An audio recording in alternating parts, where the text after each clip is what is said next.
Yeah, I'll go ahead and put my screen up because I am open. How many live viewers do you have? I'm not sure. Usually it's around like 5 or 6. That's my live viewer count on YouTube. I've been trying out streaming relatively recently. Traditionally, I did long form content first, so usually I try to do like semi-scripted videos, not exactly video essays, but stuff that has like some kind of like coherent thought before I make the video that's about 15 minutes long. Live streaming is definitely new to the domain for me. It's a new domain. But you know, when you're doing a debate that's like an hour long, right? You know, you're gonna have to do it through a live stream. I mean, you could record and upload it later, but a lot of people want to show up to a debate live. I see. So what made you disappointed in your fellow content creators? Some of them kind of went to the conservative side of the aisle. I'm not a conservative, more of a social progressive. So, I figured I'd put my own content out there. Why? I'm actually pretty curious, actually. Okay, so they went to the more conservative side. So what makes you stay liberal then? I wouldn't say I'm liberal, I'm progressive, so I'm supportive of the LGBT community, I support trans rights, I support all these sorts of things, but a lot of the times, especially in the more like populist communist circles, is they kind of associate with, okay, the ruling class or maybe like the upper classes kind of have taken a liking to these things, as mistaking it as having a class character to begin with, but I could look back to 100 years ago and show that the class character of the bourgeois class was actually rather conservative, and these cultural politics of the ruling class changes. So it's not this static thing. No, I'm having a special guest on right now, so I'm gonna have to disconnect you, okay? All right, Dave, this is why you have to watch the stream before you come in, okay? You always get stage intrusions every once in a while. I'm having a guest right now, okay? Yep. So right, what? I'm gonna disconnect you. See ya. Bye. So you're it's all good. So you're relatively new to the political debate sphere. I watched a little bit of your content. What got you into the content creation yourself? Yeah. So I think in my sophomore year, I think I got into Destiny specifically. Okay. And then I think I watched more and more of him, and I think I really admired him, right? Mm-hmm. And then later on, I watched Vosh, specifically Vosh. Okay. And then I watched him for like a year, and then I think during that time I was like a ANCOM actually before as well. Okay.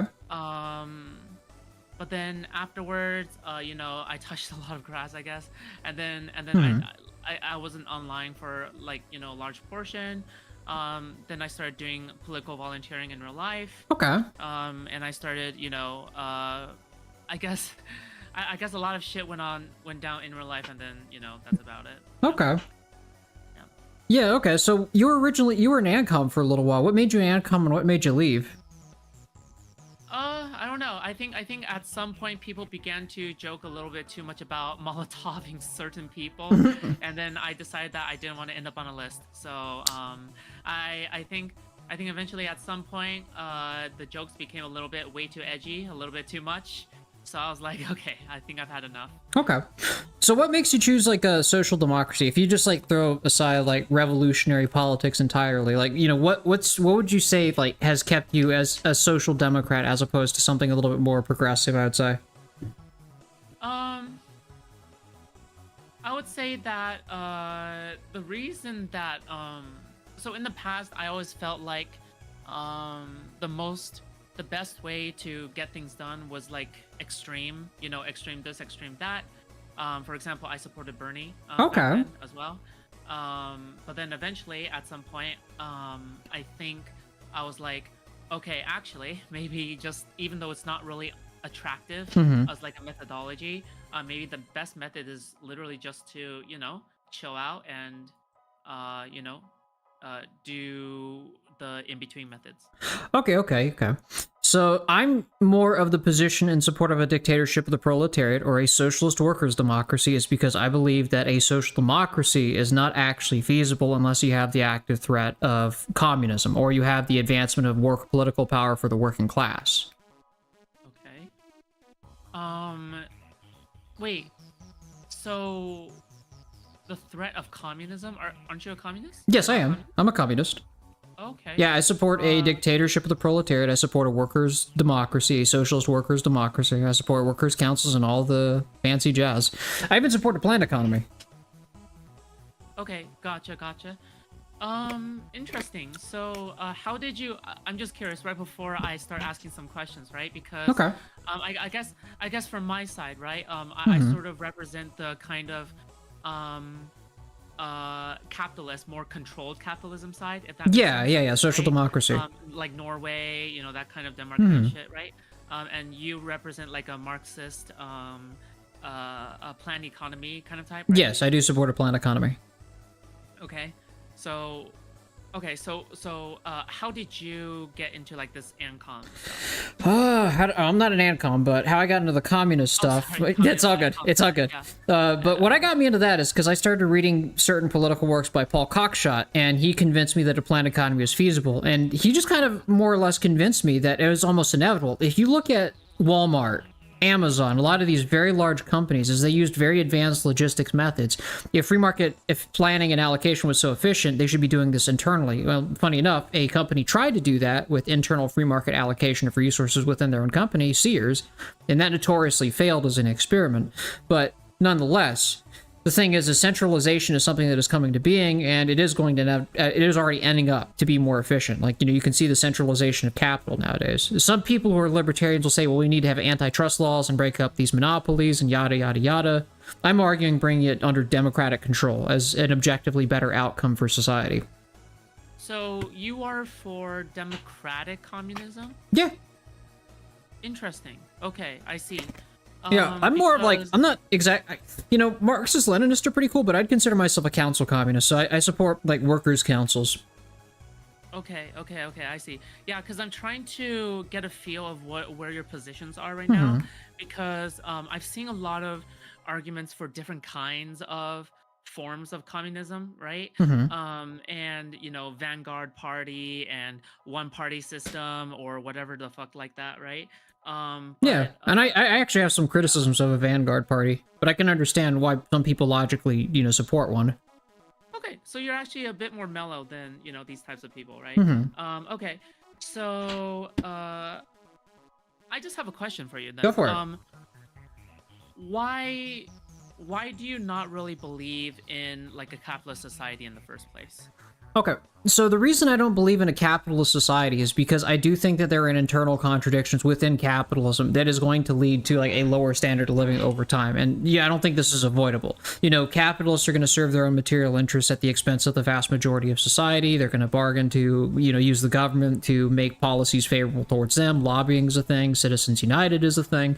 And most communists see this as an inevitability. And so the answer to the problem that is capitalism is to transfer power to the working class and bring society under a more democratic control, i.e. socialism.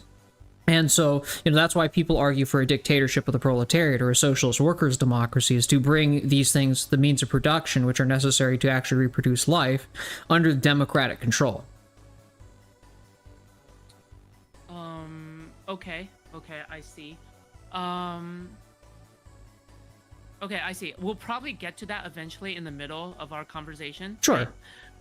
But at the very beginning, I just have like a question. I guess I sort of want to poke at. I just want to Go poke for your it. brain a little bit, right? So from what I learned of communism, like both in the past and I guess in the present as well, right? Is that why, since it's like since there's not really a kind of would currency exist in your system? Oh yeah, look, like even in the Soviet Union, like, currency existed. So like that's not necessarily gonna okay, so when communists talk about the getting rid of currency, it's not something that happens overnight. So I want to kind of like tell you a little bit about communism. Dialectical and historical materialism doesn't see like, systems as something to be imposed by one's will into existence. Most dialectical materialists recognize that systems come in and out of being because of material conditions. And so like money, even though we say that money's going to disappear over time, it's not necessarily going to come through like some will of any particular individual. It's just not going to be needed. Fully automated like, societies aren't probably going to need like money allocation. Mm-hmm. So by the way, I'm gonna try to ask this question then, right? So why should the average worker do more than the bare minimum? So here's the thing, okay? How should so you're for a controlled economy, right? Yeah, I'm in supportive of a democratically planned economy. So if you are in support of a democratically controlled economy, how will currency factor into that, right? Because Okay. if you have a democratically planned economy, um, where would the currency come in? So interestingly enough, currency creation is probably going to be fairly similar to the way it is done right now. So the Federal Reserve usually prints it in and lends it into existence either through open market operation or, basically lends it existence. So you could see this in the 2008 crisis. Within the context of socialism, it's probably going to be lent out to basically be in proportion to the commodities produced by the planned economy. Wait, hold on. Can you repeat that? It's maybe a more perfectly fine. Yeah, all right. So money is still going to be effectively, historically, money has always been an IOU note. So within a socialist planned economy, it's going to be an IOU note for what's produced on the planned economy. In other words, the state-owned enterprises and the general planned economy. So, you know how, like, traditionally... An IOU note? Yeah, okay, so you know how, like, traditionally gold-backed currencies were redeemable for a portion of gold from the central bank? So, like, 100 years ago, with, like, you could take a banknote and say, I want a portion of gold for whatever money you took to that bank, and they would give you a portion of gold in return. You can't do that anymore, but, we have fiat currencies now. So, hold on. So what's the difference between an IOU note and like an actual piece of paper currency? Oh, funny enough, like modern money is actually rooted in IOU notes. There's virtually no distinction between the two. Like, yeah, I'm not kidding. Why is there this? So where is this distinction of IOU notes coming from then? Well, IOU notes. History of banking and money. The modern monetary system is based on IOU notes, or the goldsmiths of London from the 15th century. Right, but you specifically said IOU notes as if there was like a distinction there, right? You could talk about coinage that came before the goldsmiths of London. Well, I'm not talking about the coinage that came before the goldsmith of London, whatever that means, right? Mm-hmm. I'm saying like, okay, so you have in your theoretical system, right? You still have currency in this planned economy, right? And this currency comes in the form of IOU notes. No, the currency itself is an IOU note. So is this like, oh, you have one IOU note, you have 5 IOU notes, you have 10 IOU notes, just like the $1 bill? I'll give you an example. Right? You work 8 hours a day. Work 8 hours in some state enterprise, you produce a certain amount of widgets, right? You're going to get paid like, an IOU note for 8 hours worth of like labor credits or something like that. And you could redeem that for like commodities produced on the planned economy. That's how it would work. Wait, so it's an hourly wage kind of basis? It's a time accounting system, and the way you account how much work you've done is through time, and that's redeemable for the products of other people's labor. Wait, I don't quite get it. Okay, so let's just say you were a commoner. Go for it. And you were working at a textile factory, all right? All right. So how would this work? So you clock in, you work 1 hour. How much do you get? You'd have 1 hour worth of productive goods from any part of the planned economy that you can buy. 1 hour productive goods out of any... What kind of substantial item do you have to show that you have 1 hour? Well, it's like all currencies, right? You're going to have to trust the person who issued the currency note to say it has any value, right? The fact that it can be redeemed for real material goods is, a trust issue, right? Well, that's kind of the funny part about fiat currencies is because they're built on trust. If you listen to any major economist, they talk about trust in a currency. Wait. Do you get like a piece of paper or something? Yeah, or it's going to be a digital credit. Most likely it's going to be a digital credit. Oh, so it's like you have a credit card and they charge it to your card. Well, yeah, you'd probably get paid to that bank account card or that digital credit. So basically, you get like, so if your hourly wage is like $13, you get $13. Yeah, 13 if you work for 1 hour, sure, yeah. Okay, wait, I'm a bit confused. Then. So okay, go ahead, keep asking away.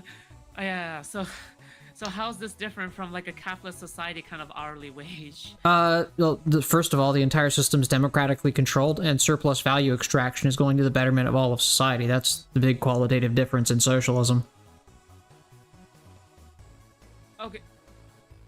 Wait, So when it comes to the hourly wage thing, I'm only talking about the hourly wage aspect, right? Go for it. So when it comes to the hourly wage, there is still no difference from capitalism alone, right? You mean the part that you have to get paid for your work? Yeah. Like, yeah, that's gonna happen. Like, that's okay. I just want to like clarify that part. Okay, I was just trying to. I mean, what's the other alternative? That you don't get paid? No. Yeah, at first in the middle of that, I was like trying to figure out like what you meant, you know. So I was genuinely trying to figure out. Yeah. Yeah. Okay. Oh, turn her up. Gotcha. All right, give me 1 sec. Let me turn up your audio real quick because she said chat is saying you're a little bit quiet. Let me add a couple of decibels. Say something. Do you want me to scream? I'm kidding. All right, is that better? Okay, and now you're super loud. Oh, I'm sorry. Am I super loud or is it her super loud? Hello. Testing. 1, 2, 3. All right. No, they're not responding, so I'm assuming it's halfway decent. All right. Okay. SUV. Let me go ahead. Continue on. Okay. I guess. Okay. So you have this money as a commoner, right? And how do you propose you spend it? You can spend it any way you want. Like, that's up to you to decide how you want to spend it. It's your money.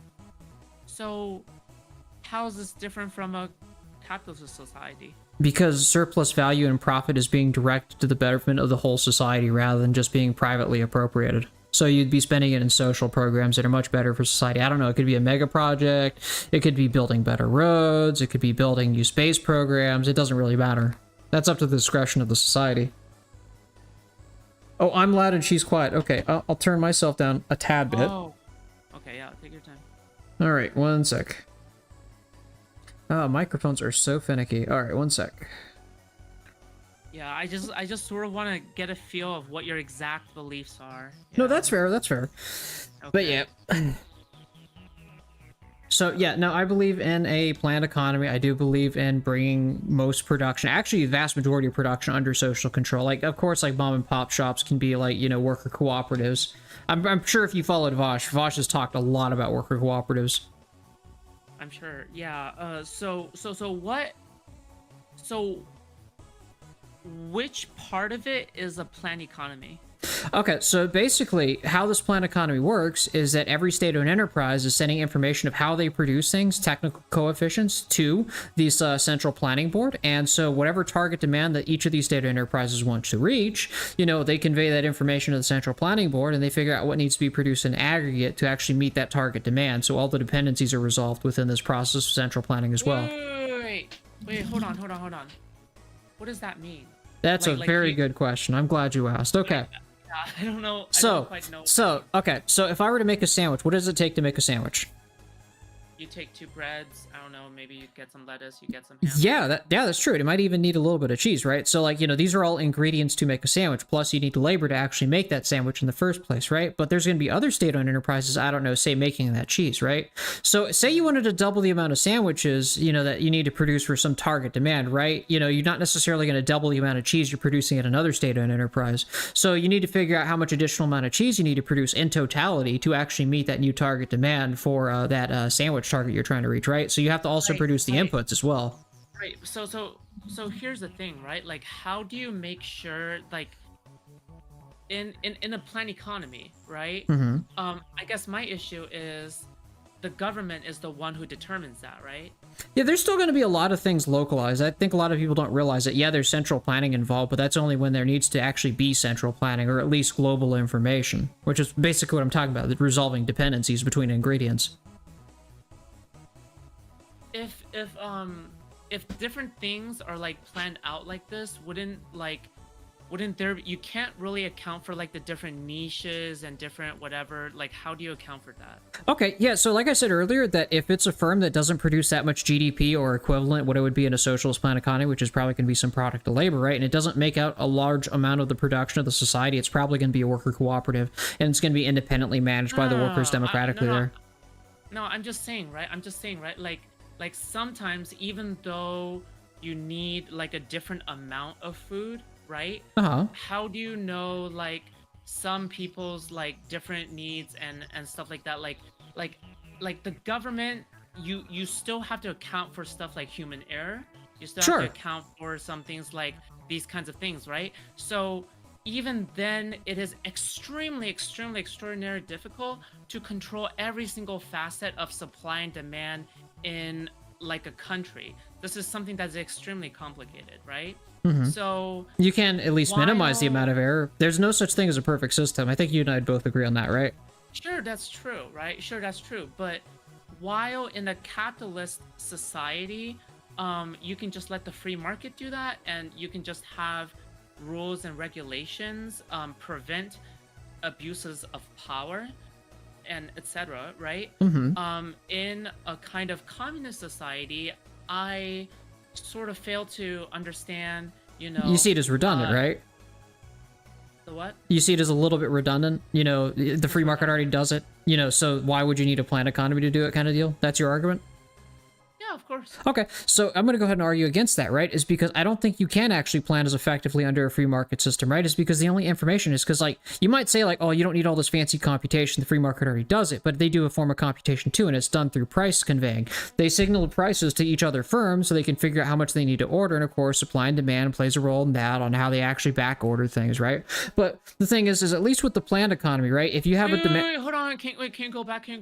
What do you mean by price conveying? What does that mean? so how do firms signal like what they have, right? So if they don't have enough, they raise price, and if they can actually like reach that target demand, right? But that just sounds like a free market with extra steps. I know I am describing a free market. I'm describing free market capitalism right now, right? And then I'm going to describe a planned economy, right? So Sure. if price is the only way to convey information between firms, that's fairly limited, so you can't actually figure out quantity to much of a very well degree. So I'm going to argue that a planned economy, because it has global information of physical production, is actually better capable to handle demand spikes as opposed to a free market economy. I'm going to look at the coronavirus pandemic to give an example of that, is because you had all sorts of demand fluctuations because of the coronavirus pandemic. There's still a chip shortage going on to this day, and it's been 3 years since the pandemic started. Okay, so what is the overall point? Okay, I'm arguing that if demand spikes do happen, a planned economy is more capable to actually handle a demand spike, is because it can actually pre-calculate what needs to be produced in aggregate in general. Yeah, but the thing is, when it comes to like human errors, right? When it comes to human errors and like this stuff is like typically really complicated, right? It is, and it caused the entire coronavirus pandemic to basically shut down the economy for a good period of time, right? And it still hasn't quite recovered now, has it? Yeah, but even with that, like, you don't know how it'll work also like in a communist society, right? Well, Like, I mean, you don't know if they will have like an even worse time, right? okay, so if there's a demand spike, what happens in a capitalist economy? If you have a demand spike in like in a capitalist communist. Yeah, like, say, like, I don't know, you make sandwiches for, like, a living, right? Your shop does that. I don't know, you produce 200 sandwiches a day, and then you find out that, like, you have a storm of customers the next day, and now you need to produce 400 sandwiches. You got to do a lot of back ordering, don't you? That you didn't anticipate it? Yeah, sure. Yeah, okay. So, and, of course, like, if other firms are having the same kind of problem, you're going to have a price spike. Instead of having a price spike, how about you just double production? And that's what I mean by having global information of the economy. Yeah. You can actually resolve this much quicker. Yeah. But the problem is we're not just talking about like sandwich production. Does that make sense? Sure, yeah. Right? Because the problem is that you're sort of like dumbing everything down to sandwiches and like making sandwiches and like the ingredients. I'm just using that as an right? example. We can talk about other forms of production. Yeah, sure, I get it. But then when it comes to something like human errors and etc., right? We're also talking about stuff like, okay, what if like, oh, this group of people, like, they want like this particular flavor of sandwich. Oh, what if this group of people like their cultural norms, like whatever like that. Okay. Oh, what if this group of people, whatever like that. And you don't, and the government, like, no matter what, it's like sometimes what the government decides for the people doesn't exactly match up with like what the people want and etc., right? So at the end of the day, this kind of thing is really, really hard to manage. Instead, why is it not, it just seems to me that it's easier that in a capitalist society you have like Omega Amazon and you can just order whatever you want off of Amazon, because like, oh, you have some kind of cultural need, you have some kind of like unique need, you can just buy it off, that cultural need person can just buy it specifically off of that page, instead of that government going through extra steps and the bureaucracy of like giving it to them, or like, oh, you had to file some paperwork to get some kind of like specific cultural need or something like that. Does that make sense? Well, I mean, like, are you arguing against centralization or are you against privatization? Because it seems like you're more kind of against like turning things into a public state. Because I don't think you really argued against Amazon being like heavily centralized No. in your argument, did you? I'm just saying from a purely common sense perspective, right? So for example, right? For example, let's just say there was a specific religion, all right? Let's just say there was a specific religion in your state, right? This religion is called Omega. Let's just say this religion is called Omega, okay? And they specifically really like alpha balls, okay? Okay. They really like alpha balls, and It's a very niche commodity. yeah, it's a very niche commodity, and the government made a mistake one time, and the government instead gave them sigma balls. Okay, they gave them sigma balls instead. Okay, and even though it's balls, okay, the population is offended that they gave them sigma balls instead. All right, So, and the population goes, okay, hold on. go ahead. So the population goes, okay. All right, so we have to file some paperwork now. We're gonna make a request to our local, to our local office. Okay, can we instead get a reorder of alpha balls? Okay, can we get a reorder of alpha balls instead? However, this can take maybe a duration of time. It could take days, it could take hours, not hours, sorry, probably not hours. It could take days or whatever like that. And we know how typically slow government is, right? Governmental processes is, right? And this could take a length of time to do that kind of thing. But in a capitalist society, what it seems like to me is that you can just bypass this kind of process entirely, and that group of people can just order it off of Amazon. You know what I mean? Like they can just order it off of Amazon. Like, why do you have to go through all of that trouble? Okay, so here's an interesting thing. Like niche commodities, also Amazon doesn't also produce everything. It also distributes a lot of things that they don't produce themselves, right? So like your niche commodity example, anybody can sell on Amazon, which is perfectly fine, right? But the thing is, like with niche commodities, like I don't think any pre-existing socialist. Hold on one sec. I do want to answer that question, right? Because there's not a single existing socialist state that didn't allow some free market economic activity with worker cooperatives. Even the Soviet Union and Cuba today actually allows worker cooperatives to make niche commodities like this that you're describing. So like that's not a problem in socialism here. Like that's perfectly fine. On top of that, one other thing I'd like to make is that when you talk about the government deciding how to produce things, there's not just one government deciding how things are produced, or at least on the large scale. There's a national government, there's a regional government, there's state governments, there's local governments, there's city governments, there's county governments, and they're probably going to have different interests and different goals on what they're going to throw money at in the first place. So okay, sure. Yeah, so you sort of said three things here, okay? Go ahead. And I sort of want to address them, right? Yeah, so, go ahead. So the first thing is Amazon doesn't produce everything. So for the first point, right? It's true Amazon doesn't produce everything, but that's like the best thing about capitalism, right? Is that there is competition. So for example, if Amazon doesn't produce everything, then you have AliExpress, then you have other companies that produce other things, right? For example, if I can't find a cute clothing that I want off of Amazon, I can go to AliExpress and find a cheaper clothing that looks far, far better. However, the problem behind that is that AliExpress typically takes like 8 times longer in terms of shipping time, because they have to get it from like some child slave labor in China in order to get that, right? So that is why. However, so the second thing is, so the second thing is that I think you said everything produces niche commodities. No. I'm sorry. In your society, even the niche commodities are produced, right? So let's just grant you that even the niche commodities are produced. So let's just say human error is right. Okay. I think in my example, it's human error that has shipped instead alpha balls. I think it's alpha balls or something. Yeah, whatever hypothetical like commodity you want to use for niche things, right? Yeah. Instead, it was a mistake that the wrong balls were sent to the specific group of people, right? Okay. So it wasn't just like a sake of Yeah. So the third point that you said was that okay, there's layered governments that cater to Correct. specific groups of people, but let's just say again that this was a mistake. It was just a mistake. It Okay, was simply yeah. just a I mistake, mean, you know? it But then, happens. however, yeah, but then I'm just saying in a capitalist society, if you were that group ordering it directly, it would never be a mistake because you were the one clicking the buy now on the Amazon page. And guess what? If you did make a mistake off the Amazon page, all I need to do is press cancel and it would instantly cancel and my money wouldn't be deducted. You know what I mean? Does that make sense? I mean, return policies are probably going to exist in socialism too. You know that, right? No. But I'm saying right? Like return policies. What do you mean by that? I mean, like, you're talking about, like, you can just click a button and get a return if it was wrong. Like, yeah, that's what I'm saying. Return policies exist in socialism, too. Like, you could probably be like, you know, I don't like this version. I want to return. It's not damaged. Can I get another one?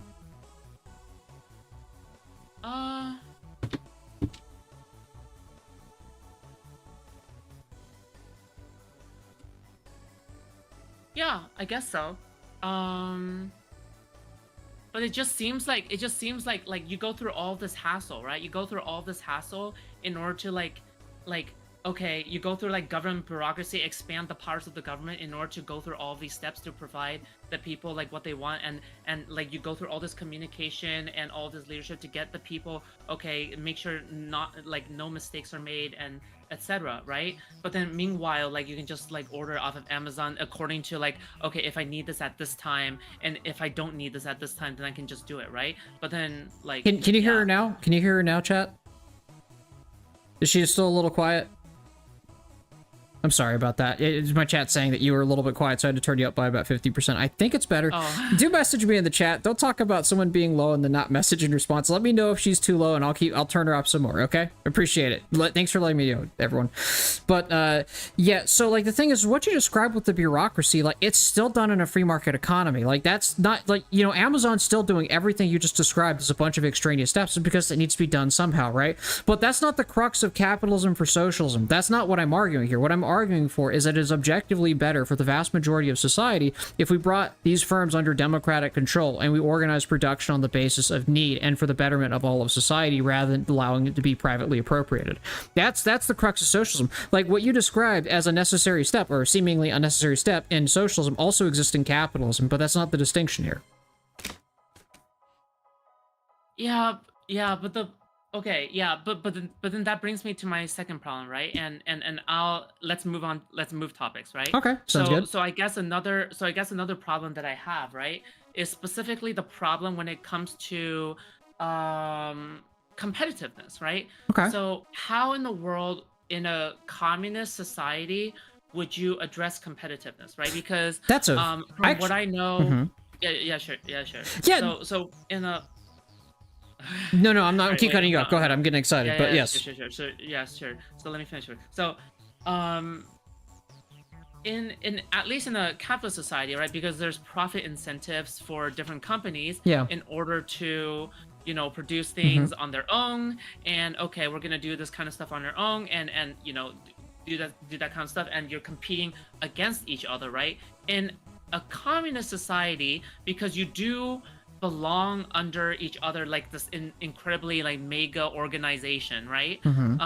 You're not really innovating anymore, right? Like how would that work? You know, I'm going to be completely honest. Full disclosure here, I'm probably one of the few aspects I actually still like about free market capitalism, a little bit more over socialism, is innovation and creative destruction. Now, here's my problem with creative destruction in capitalism is because the fact is you don't actually have the policies to actually allow people to experiment and try out and fail things in the first place. That's one of my problems with capitalism. All right. So, that being said, how it would be handled in socialism is I'm not against a peripheral market economy composed of worker cooperatives. Like, most socialist states did allow some form of, like, market cooperatives. Now, obviously, China is the most extreme example of this, is because I think like 53% of their GDP is produced by private firms.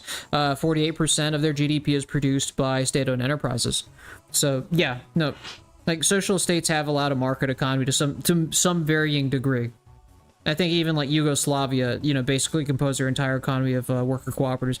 That didn't exactly work out is because they couldn't actually sink investment. And so that's another discussion in itself, unless you want to talk about Yugoslavia. No, I don't want to talk about Yugoslavia. All right. when it comes to worker co-ops, right? Actually, when it comes to worker co-ops, right? What is it with if worker actually? Never mind. Okay, never mind. One of my chats getting mad about me supporting worker cooperatives to some degree, but go on. I love you, Socialist Union Britain. You supporting worker co-ops. I love my people. Okay, so what happens to the person who I was gonna go into it deeper, right? But since you do like competition to a degree, I probably won't go deeper on that, right? Okay. So how would competition work then? There would still be worker co-ops. Yeah, there'd be worker cooperatives competing in a peripheral market economy, like, you know. So, but then wouldn't the worker co-ops be owned by the state? No, they'd be collectively owned by the workers operating them. Yugoslavia, like Tito's Yugoslavia, is an example of this. Oh wait, hold on. I know nothing about Yugoslavia, so you're gonna have to bring up examples on independent basis. Basically, in Yugoslavia, there's a concept of worker self-management, and the workers had a large degree of say on independently operating their cooperatives, and a lot of the times, not necessarily for the betterment of the entire society, and they often operated at a profit, you know, yada yada yada. So they effectively behave like Mondragon, which is probably the most commonly known, the largest worker cooperative in Spain today, right? You know, they're still going to operate on a profit motive. They're not a part of the planned economy. Oh, interesting. Yeah. So there is a kind of mini capitalistic aspect to your planned economy. Oh yeah, no, like that's what I keep trying to say. A lot of socialist states already do support this. The most extreme example of today right now is China. You know, they have like half of their GDP is produced by standard enterprises, and the other half is produced by market firms. But they don't necessarily, you know, impose the requirement of worker cooperatives on their private firms. Okay, fascinating. All right.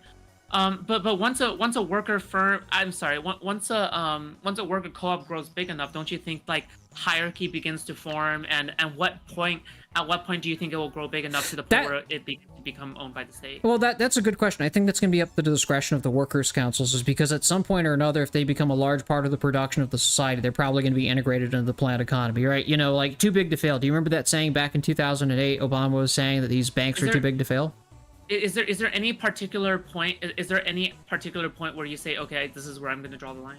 Like I said, that's going to be discretionarily done by the workers' councils. Wait, what do you mean? Is the workers' councils inside of the worker co-ops that are growing too big? No, or is it outside? Workers' councils are going to be democratically elected representatives from all the state-owned enterprises in the planned economy, and so they're going to basically decide how they're going to plan the economy for the production of all of society. Okay, I see. All right.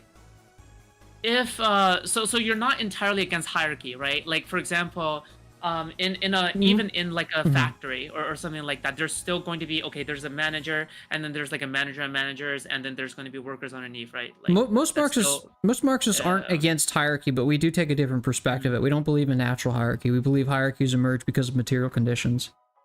Okay, I see. Yeah. All right, yeah, you're actually a little bit more tame than most Marxists. Yeah, I still think overall Marxism is pretty remedial, but we can get to some other points. Yeah, but you know, my mind is pretty open, and I like having chill discussions. You know, I just want to poke at your ideas. You know. Yeah, no, this seems to be a pretty good discussion going on. All right, yeah. Okay, so I do have a question, right? Because I think going back to a little bit when it comes to like the hourly wage kind of question, right?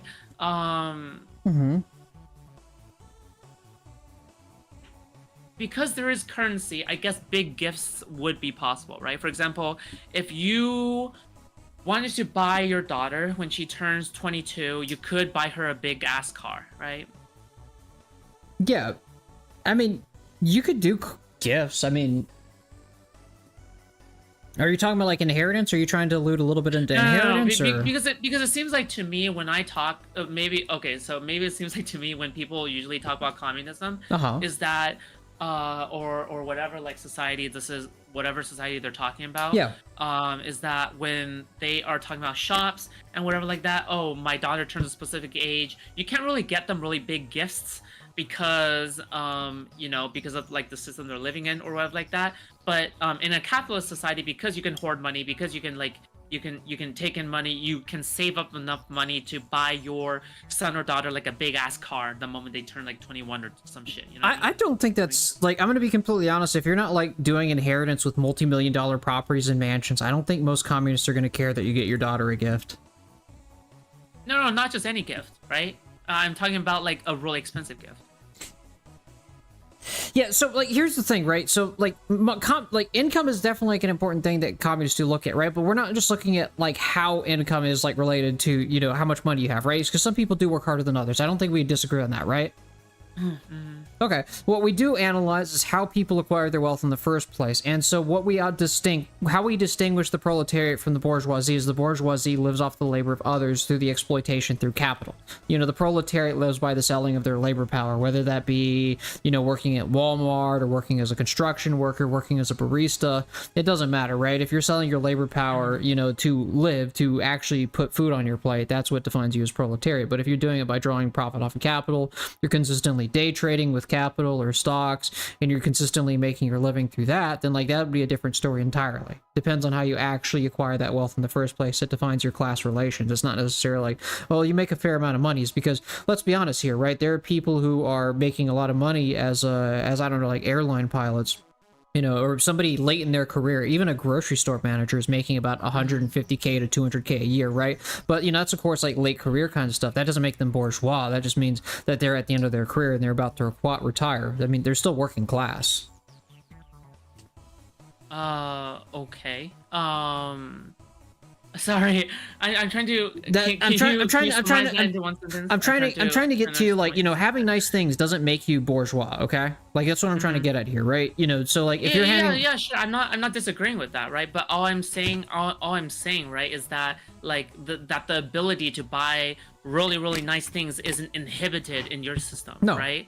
Because in a capitalist society, that's still possible, way possible to buy gifts, really nice gifts for somebody, right? But in a communist society that you're describing right now in your system, is that still possible, right? Yeah, no, it's still possible. That's what I'm trying to explain, like what communists talk about when it comes to class or economic class. It's not how much money you make, it's how you obtain that wealth in the first place. Okay, gotcha. All right.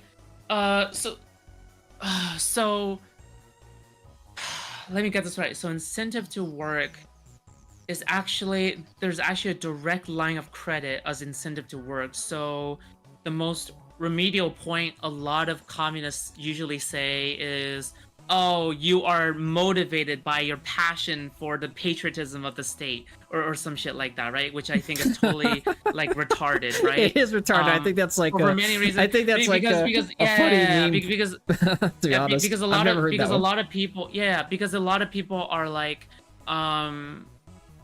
yeah, I don't even know where to begin on that one, because okay, so what if, yeah, because you know, the moment people see that money go up in their bank account, they're gonna feel a sense of dopamine. You know what I mean? Well, yeah, like, they're being rewarded for working. They feel rewarded, but then people really don't feel their patriotism points go up. You know what I mean? When they, I don't know. So here's the interesting thing, right? Even if you were to like talk about like the patriotism propaganda that you see from pre-existing socialist states, right? You know, like Marx still acknowledges this as material interest, right? We're like, of course, we're social creatures, but we also need to fulfill our own inherent, you know, individual interest as well. So like, you know, yeah, like that's just propaganda at that point.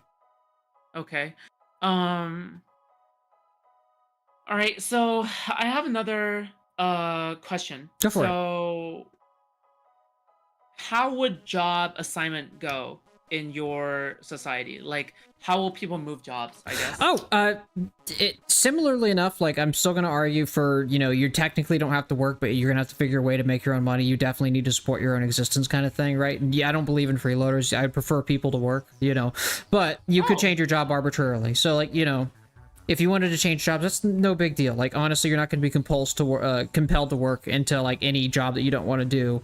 You know, you can change jobs. That's perfectly fine with me. Like, unless if you've been convicted of a crime, I personally don't care. Huh. Interesting. Yeah.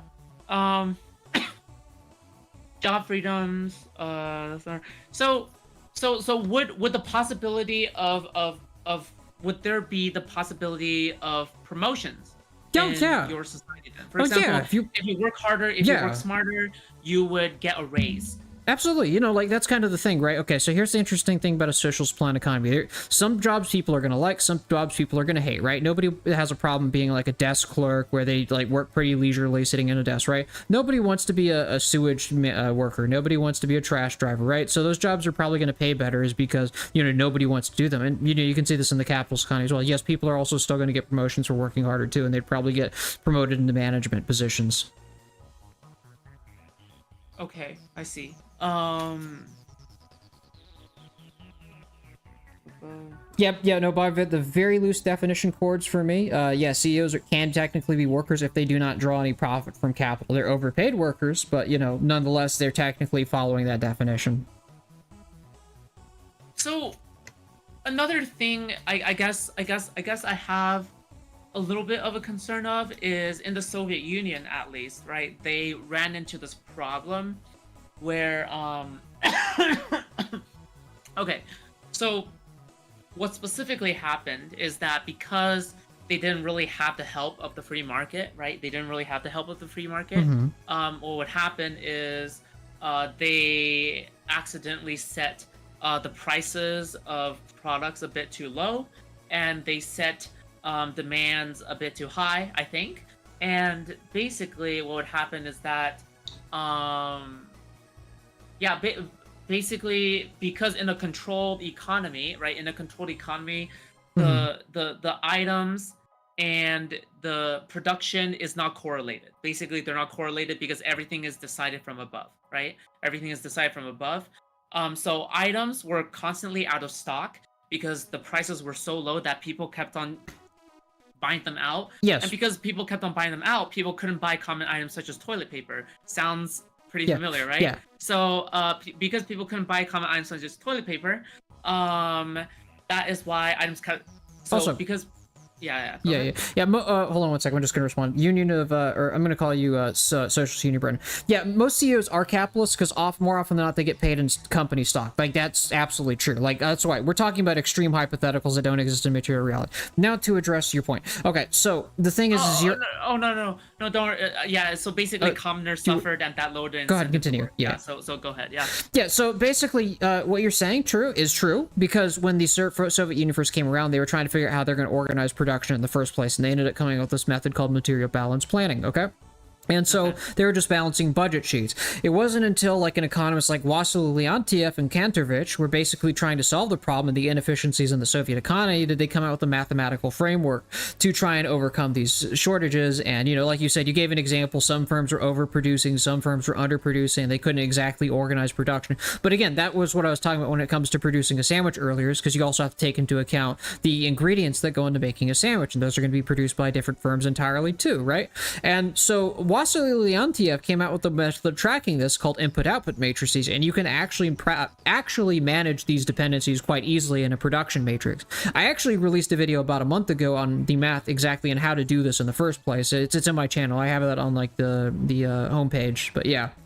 No, this is all very manageable. The Soviet Union did not manage that because, like, they were the first socialist state in existence. There are plenty of Soviet economists that came later down the line in the 1960s that proposed alternatives. It just never made it up to the higher-ups in the party to get implemented. So what do you think they did wrong there? Why didn't they implement it right? Because there's a lot of bureaucracy that they had to go through. They had to convince the party higher-ups. So how would you, like, basically, like, do that? Well, I just described. You use Wassily Leontief matrices, and you can.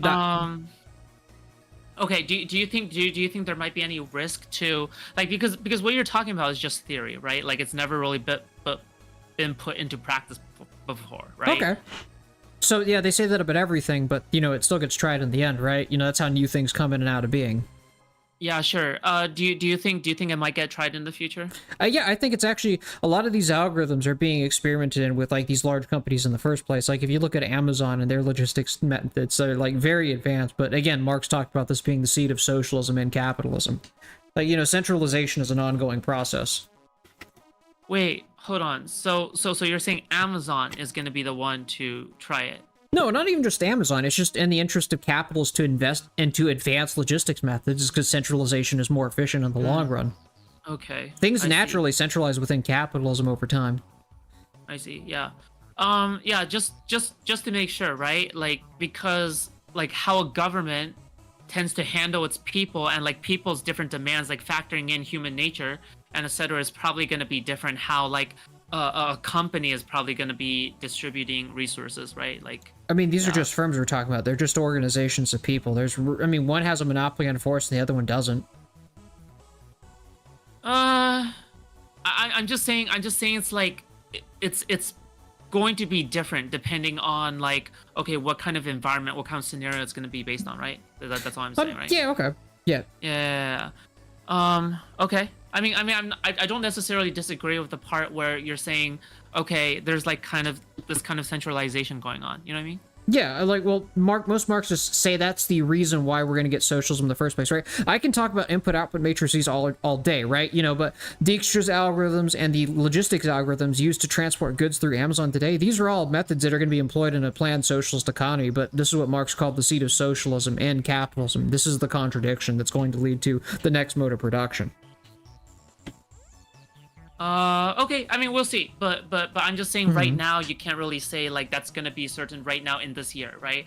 But, I can't give a date. Futuristic. Yeah, we can talk like we're talking about some kind of futuristic thing for now. This is something that is like maybe 10 to 20 years from now. You know, you never know, right? Sure. Like, I can't give an exact date when, like, you know, this is gonna happen. I just say it's a gradual process. Yeah, sure. But like, this is like on the same level as like, okay, this is like sentient AI. You know what I mean? Okay, so did the Industrial Revolution change the world or no? Did Industrial Revolution? Yeah, sure, I would say so. Yeah, okay, so we don't exactly live on land as feudal peasants, you know, basically giving surplus of our products of our farm to our lord now, are we? Yeah, true. Yeah, okay, so and the reason why that happened is because the Industrial Revolution basically created industrial capitalism where people began to do wage labor into factories. So, you know, we live in a qualitatively different world, would you agree? Yeah, sure, but I wouldn't say that like, oh, back then during the peasant days, oh yeah, imagine if we had like choo-choo trains and shit like that, right? Like, it came into being regardless. Like even then during that time, like that would seem like a fictional hypothetical. You know what I mean? But yeah, but it still came into being regardless of what people thought at that time, because we're talking about real material processes here. Yeah, sure. I mean, at the end of the day, this is more of a, oh yeah, you can only be on the lookout kind of scenario. You know, you can't be a, oh, this is gonna be for sure or not be for sure. You know what I mean? I mean, the steam engine was okay. I would even liken it similar to the agricultural revolution, which once again fundamentally transformed the way like humans live their lives. Like, you know. Yeah. I'm just saying you can't just like peer into a crystal ball and then you can go, oh my god, this is gonna happen for sure, right? No, I can. It's because it's happened before. Wait, what? So something has happened before, it's likely going to happen again. Well, the world changes. Would you not agree? I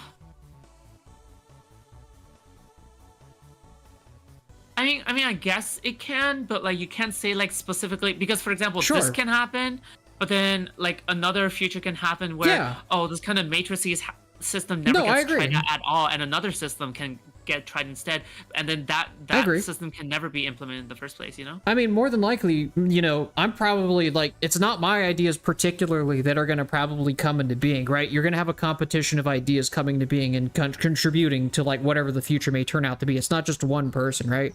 You know, things that come into being aren't just done by a single person. Okay, yeah, sure, yeah. Okay. All right, so what's your stance on stuff like I guess you said before about authoritarianism, and you know you wanted less of like this kind of edgy vanguard party kind of related thing, right? So let's elaborate on that. So what do you think about free speech in your society? No, I mean, I don't believe in free speech and the kind of liberal that it exists as a natural right, like the original founding fathers of the United States. But you know, I do think I support it to a large degree. I think having open discussion is a good thing, but I don't think it's like some metaphysical, like transient thing that exists in nature. Okay, so do you believe in free speech on the same level as like maybe something like Germany, where they have laws where, oh yeah, you cannot be pro-Nazi in public? I mean, if you're in power, a lot of people are probably going to support like a law. Like anybody, like a lot of people who end up getting power end up only supporting freedom of speech when it benefits them. I'm just going to speak about objectively about most people. Like you can see this with the modern Republican and Democrat Party. So would you prevent like speech that would benefit like the Republican Party in your system? I wouldn't even do it for the Republican Party or like the Democrat Party. Like speech, I'm just saying, I'm not saying like speech is like objectively like something that exists as like a natural right. If you get what I'm saying about liberalism. Okay. So you wouldn't write it down as like a First Amendment, basically. I mean, I'd probably definitely have like a degree of allowed free speech, but if you're advocating for like political terrorism, I think most states are going to be against that. Okay. So if for example, if a person were to protest your government and they were to do it in public, would you allow them to? Well, yeah, as long as they peacefully protest. Okay, and let's just say they were so dissatisfied with the government, they took up arms against it. Well, that would be considered an insurrection. What would happen if you did that in the United States today? We would probably put them down. Yeah, exactly. So, yeah. Okay. All right, I think that's fair. Okay, I see. Yeah, because I think some other communists that I know would be like, oh yeah, because you need some degree of patriotism in order to work for the state, in order to be productive for the state, you need, yeah, some degree of, okay, I see. Okay, so you have profit incentives, promotion incentives, job mobility incentives, free speech to a degree, and etc. The only thing that it seems like your system differentiates from something like social democracy, I guess, is like democratic the companies ownership being, yeah, that is by the state. Yeah, you want to that's probably what we're going to have a disagreement on. I'm actually kind of curious to see why you think that should not be the case.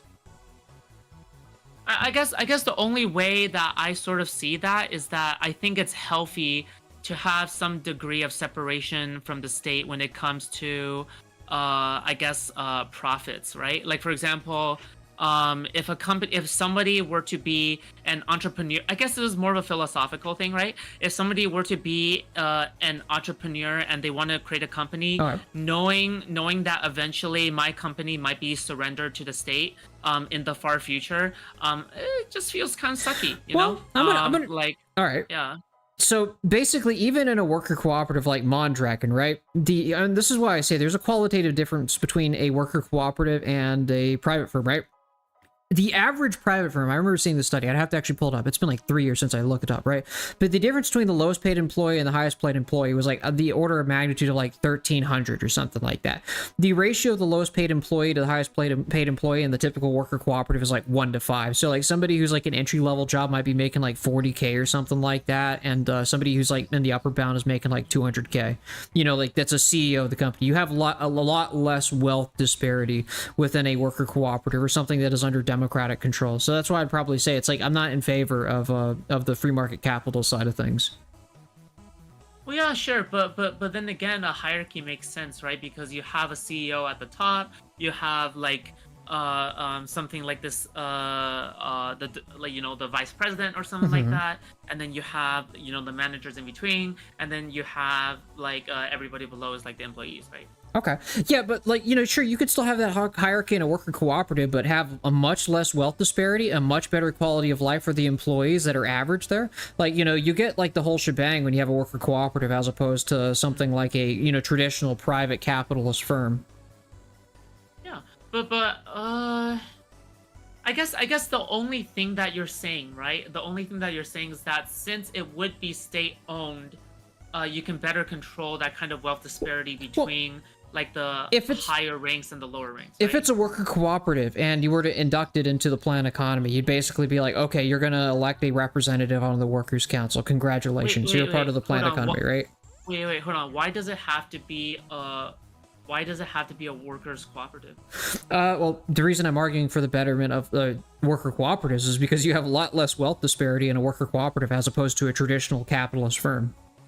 So why can't it be like a capitalist firm, but with enough regulations to the point where it's like, okay, like it would be more equal, or like, oh, this worker firm is unfair, so I'm gonna go work at another workers firm. Is there a qualitative benefit? Is because if I look at the numbers, like the wealth disparity between like the highest paid employee and the lowest paid employee within a traditional capitalist firm is like ginormous compared to a worker cooperative. Like, what would be the benefit of that? Wait, can you repeat that? So, like, the wealth disparity between the highest paid employee and the lowest paid employee within a traditional capitalist firm is like 1,300 to 1, and when it comes to worker cooperative, it's like 1 to 5, and so you don't have as much wealth disparity. What would be the benefit of, say, abandoning that in favor of a traditional capitalist firm? Well, hold on. Can you define workers cooperative for me? Actually, So there's employee-owned companies, which, there's varying levels of employee ownership. I can think of a couple of firms that are like that. There's Mondragon, which is another employee-owned company. But a worker cooperative is something that's democratically owned and operated by the workers who participate in those firms. Huawei, interestingly enough, in China is a worker cooperative too. yeah, but the thing is, like, eventually you need some degree of hierarchy, right? I mean, you still have a hierarchy in a worker cooperative. You still have a CEO. Okay. So you still have a hierarchy. But then the thing is, like, how would the democracy part work? You'd elect your employer, or you'd elect your boss. Same thing with the workers' councils. I don't know if that's such a good idea, though, right? Like, what if the workers elect somebody who is, like, inexperienced to become a leader? Okay, vote him out. Wait, yeah, but then by that time it would be like valuable time and money wasted, right? Like, because time and money, like time is money, and that's valuable. Okay, right? so like, we're talking about the well-being of the firm, right? Get rid of somebody who doesn't know what they're doing quickly as possible. Can you do that with the traditional, like, business owner? I think the business is going to fail if you let that happen because they own it. Well, typically in a capitalist business owner, right? Like, by that time they already have accrued enough experience, and there's this kind of like typically they are there in the first place because they already have like previous experience, or they have made like a startup before, or they have made like whatever. Or, like, for example, if somebody hires a new CMO, it's not because they are hiring somebody from a lower rank to promote them enough to the point where they are a CMO again. It's because it's like, usually when they hire a new CMO, it's a CMO from another company that is coming in. They have the kind of work experience to be another company's CMO. I mean, right? Typically, like, the older workers are going to be the ones that end up getting into management anyways. So it's like, is that really like a big issue under workers' democracy? I mean, their perks is you have less wealth inequality, people taking care of their employees better. In a traditional capitalist firm, you don't get this. In fact, I would even argue that they outperform labor unions, is because labor unions actually don't have any material interest to see the business thrive. In a workers' democracy, yeah, it's actually in their interest to make sure that the business actually survives to a degree. I'm not so sure about that, right? Because in a traditional capitalist society, I don't know if they should be demonized as much, because we have pretty good benefits these days, right? Like, for example, we have health benefits, we have lots of other things, right? We have stock benefits. We have we have incentive structures. Right? I mean, I would disagree. Like, the standard of living is going down a lot. Like, especially over the last 3 years. Like, cost of living is through the roof. Like, I don't know what benefits you're getting. Send them my way if you could. What do you mean? Like, inflation is through the roof. I promise you. How many times do you go to the grocery store? And like, what do you usually pay like every time you go to the grocery store?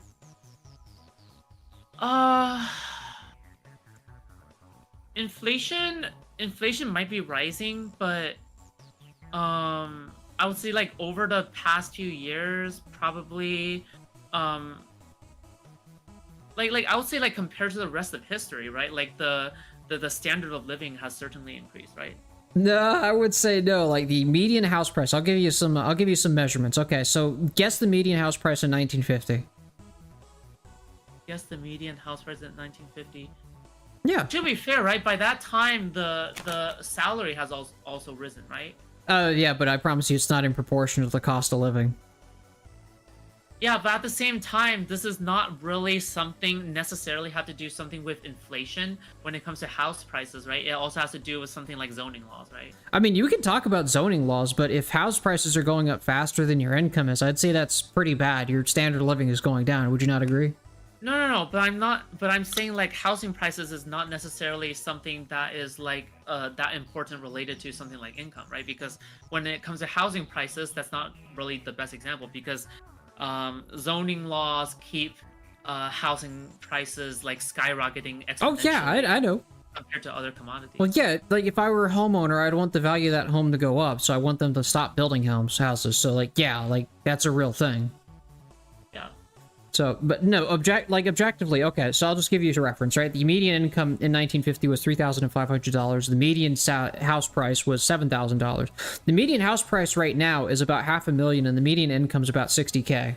Like, if you want to take the ratio of those two numbers and compare those ratios, like, yeah, right. No, I get what you mean, right? I get what you mean, but like I said before, this is not really the best example, right? Because of the zoning laws thing, right? okay, yeah, like, because as the population increases, as like more people come in, right? As more people are born, as like cities become denser, as people move into the cities a lot more, and people want houses a lot more, right? Like as people are chasing after the American dream, and it's not an overpopulation thing. It's zoning laws most likely, but who's it benefiting? It's the property just the owners. housing crisis. Yeah, that's just the market. That's why it's called a housing crisis, not just like the everything crisis, right? Yeah, but it's, here's an example of production literally being stifled is because it doesn't benefit the property classes, right? So like, again, that's kind of relating back to capitalism, is because greed is holding it back. Wouldn't you agree? Well, to be fair, it's not just greed, right? Because at the time, zoning laws is is also a problem of racism, right? Oh no, like for real, no, like it does overlap with racism 100%. Like, like you can look at the legacy wealth of like the, African American communities, and they significantly lag behind. So yeah. Okay. What was the original point again? I'm just talking about like the standard of living is going down, right? So having a better wealth disparity within a worker cooperative is objectively better for the vast majority of people as opposed to a traditional capitalist firm. Having wealth disparity, yeah. I mean, like I won't generally disagree with you, right? Like having more equalized wealth is probably better for the world, yeah. Okay, yeah. So like, so you kind of. But at the same time, like this is like still like we can still take steps, like easier steps to achieve that in like a social democratic environment than just take like one drastic step to try to achieve that in a completely new system, right? I mean, whatever way works. If you think you can transfer like, the means of production into democratic control through like, the political system, I'm completely in support of that. I support reform. Oh, cool. Okay. Yeah. So, like, but do you think that's actually feasible, right? You're talking about real material interest in this case, right? Whose interest are you going to be going against? I think at the end of the day, as long as like the most people are happy, I think that's like the goal I'm sort of trying to aim for. I think that's fine. Okay, but the thing is like, but that predicates itself on you actually being able to feasibly make change through reform through social democratic policies. Yeah, but the thing is with something like that, it just feels a little bit, stable. It feels nice. Like, I mean, you argue back and forth, and you try to get people on your side, and democracy. I mean, it's a nice idea, but can you actually meaningfully implement social democratic reforms to achieve these goals in the first place? Like, how would you go about doing that? Well, I mean, to achieve specifically what? A better standard of living, happier quality of life, the things that you described as like, overall goals for the vast majority of people. Yeah, I would say like we have ups and downs and etc., right? But then we always like try to reform, campaign strategies from one year to the next, and then we always try to convince people to go vote, and Okay, yeah. So like, how is this translated over like the last 30 years? Would you say that like you've made strides to like Medicare for all, or would you made strides to I don't know? What well, other? To be fair, Medicare for all is I'm pretty sure it's pretty ambitious, right? I mean, but you're just talking about like what, like health insurance for everybody kind of thing, like a default public option. Oh wait, hold on. Medicare for all isn't health insurance for all, is it? I mean, Medicare typically it's for people over the age of 65, right? It's the de facto like public health insurance that you can get, after the age of 65. But making it Medicare for all means everyone can be included. It'd just be a public option.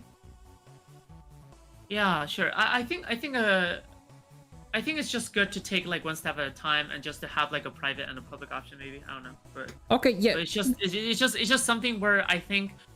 We just need to argue for and just to get everybody on board. But the thing is, if there was a public option, wouldn't that be in like competition with the private option?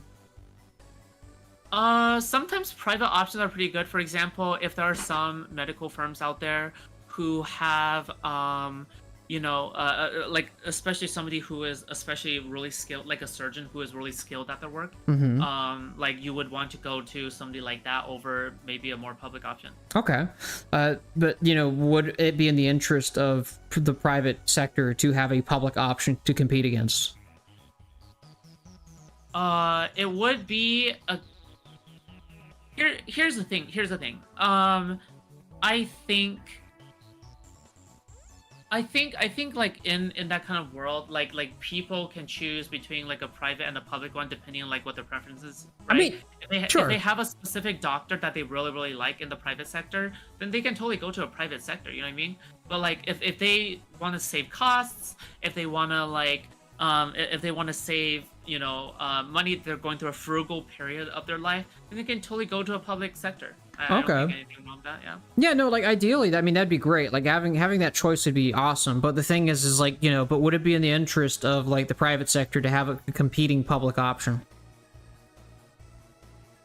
No, but at the same time, already right now, private is already competing against private, right? So it's like, yeah. I mean, health insurance is pretty, already kind of centralized in general, but like that's kind of what I'm trying to get here is that do you think, the same people who kind of lobby different like sectors of the government are going to want to, or do you think they're going to support like a public option? Let's be real here. They're not going to support a public option, sure, but like it's not about the lobbying. I don't think lobbying actually has that much effect on like the outcome of the election. It's not companies who vote, it's people who vote, right? I don't know about that one. There was actually a study done at Princeton to see whether or not like the will of like certain like public policy and decisions by like, that are popular get implemented by the Republic. And it turned out really not to be the case. There's a stronger correlation with, based on class. Let me see if I can find that for you. I can sort of understand what you mean, but at the end of the day, if more old people are voting because they have a lot of free time, then old people representatives are going to enter, the office. And a lot of young people just simply do not vote, and I think that's just part of the problem, right? Is like a lot of young people just simply do not vote. Well, I mean, a lot of young people are also working. Like, when we're talking about retired boomers, they have all the time in the world. They don't make voting very easily or accessible, and they obviously make it very frustrating. I'm not sure if a lot of retired boomers are going to be like pro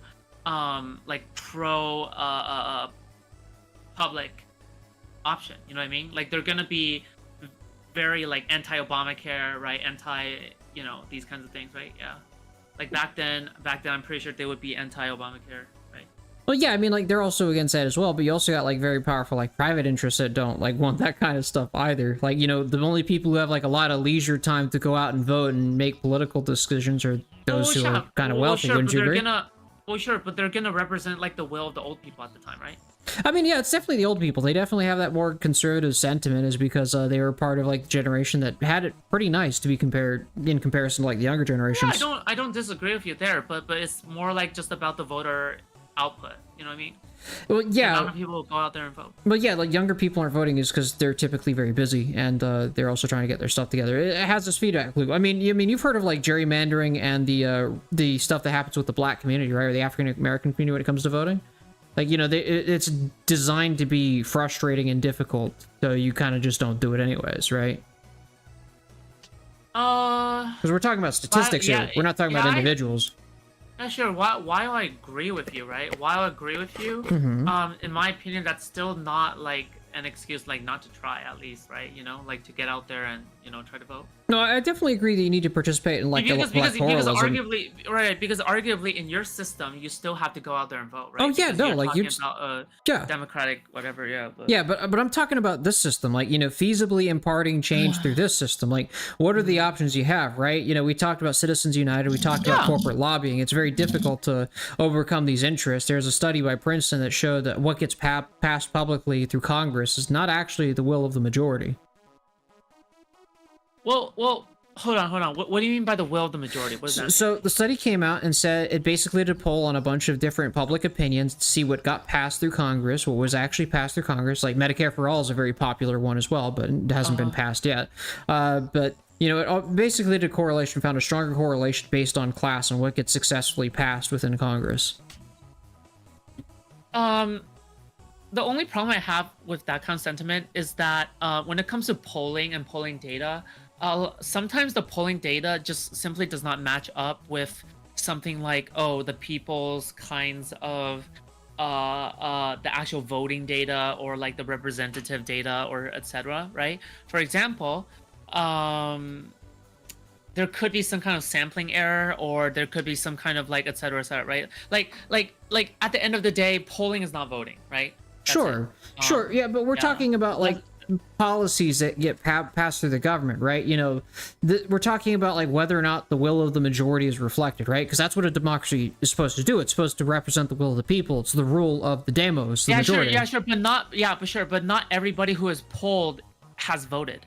Sure, yeah, but that's fine. But I mean, we could go back into that's part of the problem, right? Is that not everybody goes out to vote? No, I agree. Like everybody should participate more in this electoral system. But I'm also trying to help you understand that there's also some very powerful interests that don't want things to change and reflect the will of the majority, right? Is because you also have to look at the fact is that vast majority of senators. I think it was up until Bernie Sanders. Every single senator was actually at least a millionaire within the U.S. Senate and House. Okay. Yeah, Bernie Sanders was one of the few ones. Of course, he ended up becoming a millionaire afterwards after he kind of like sold out to the Democrat Party and all that sorts of shit, right? But my point, regardless, what's wrong being a millionaire?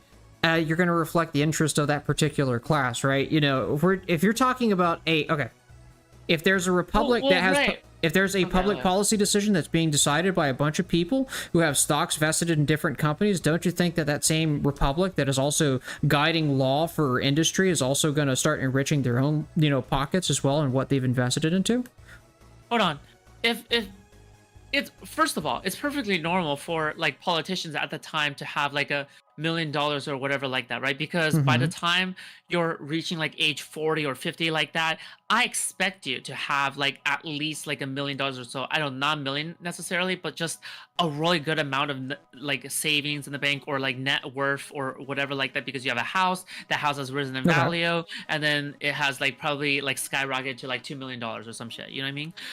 And the second thing is that like if enough like millionaires by that point has like enough millionaires have like for example, it would make sense that people who are millionaires and people who are richer are probably more disproportionately like representative in terms of like going out to vote, right? Because if you have more money, you have more time to vote. And yet if you have more time to vote, then you're going to go out and vote, right? But this isn't necessarily like specifically tied to my system, right? Because if in your system people are still working on like an hourly wage, right?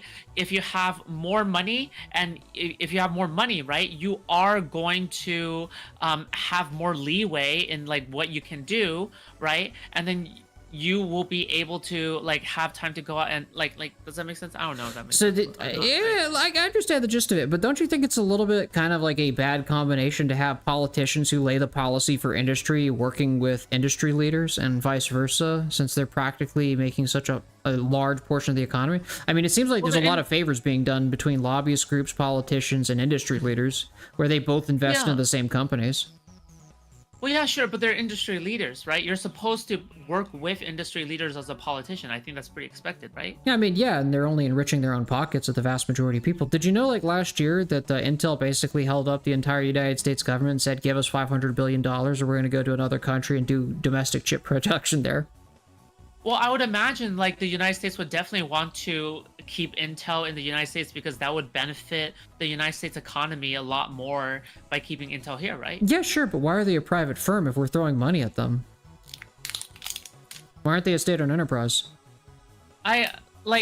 At the end of the day, maybe you can make an argument that Intel should be a state-owned enterprise, but, at the end of the day, like, Intel started up as a private company, it's probably going to stay as a private company, and, it is what it is, Do you think that's, like, not very meritocratic? Do you think these people earned the money that they have, or do you think that this has just been, like, a little bit of a circle jerk of free money that they've been given on, like, American taxpayer dollars?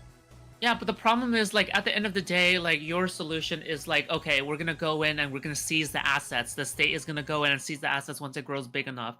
Which is like, I don't like who's gonna like willingly actually give up their assets to the state? Like, I think that's a bit silly, right? I mean, yeah, that's kind of an interesting question, right? You know, that's why I'm kind of asking you, like, how social democracy is going to pan out exactly. You know, if you're going No, to but I'm get these asking policies. you that, right? Because you're saying you're proposing a system where once a worker co-op grows big enough, the state is gonna come in and seize the assets because of a decision. But what if the worker co-ops don't want to give up the corp, and they want to continue growing? I mean, okay, first of all, a worker cooperative being integrated into the planned economy is not like it's not seizing assets. I'm gonna put that on the table right now. They're just, you know, the state owner, like the workers council can be like, okay, you're being integrated part of the planned economy, you know, elect a representative of the workers council. That's probably how it's gonna go. Second of all, right? Integrated into the planned economy? That is a very fancy cursive word for seizing assets.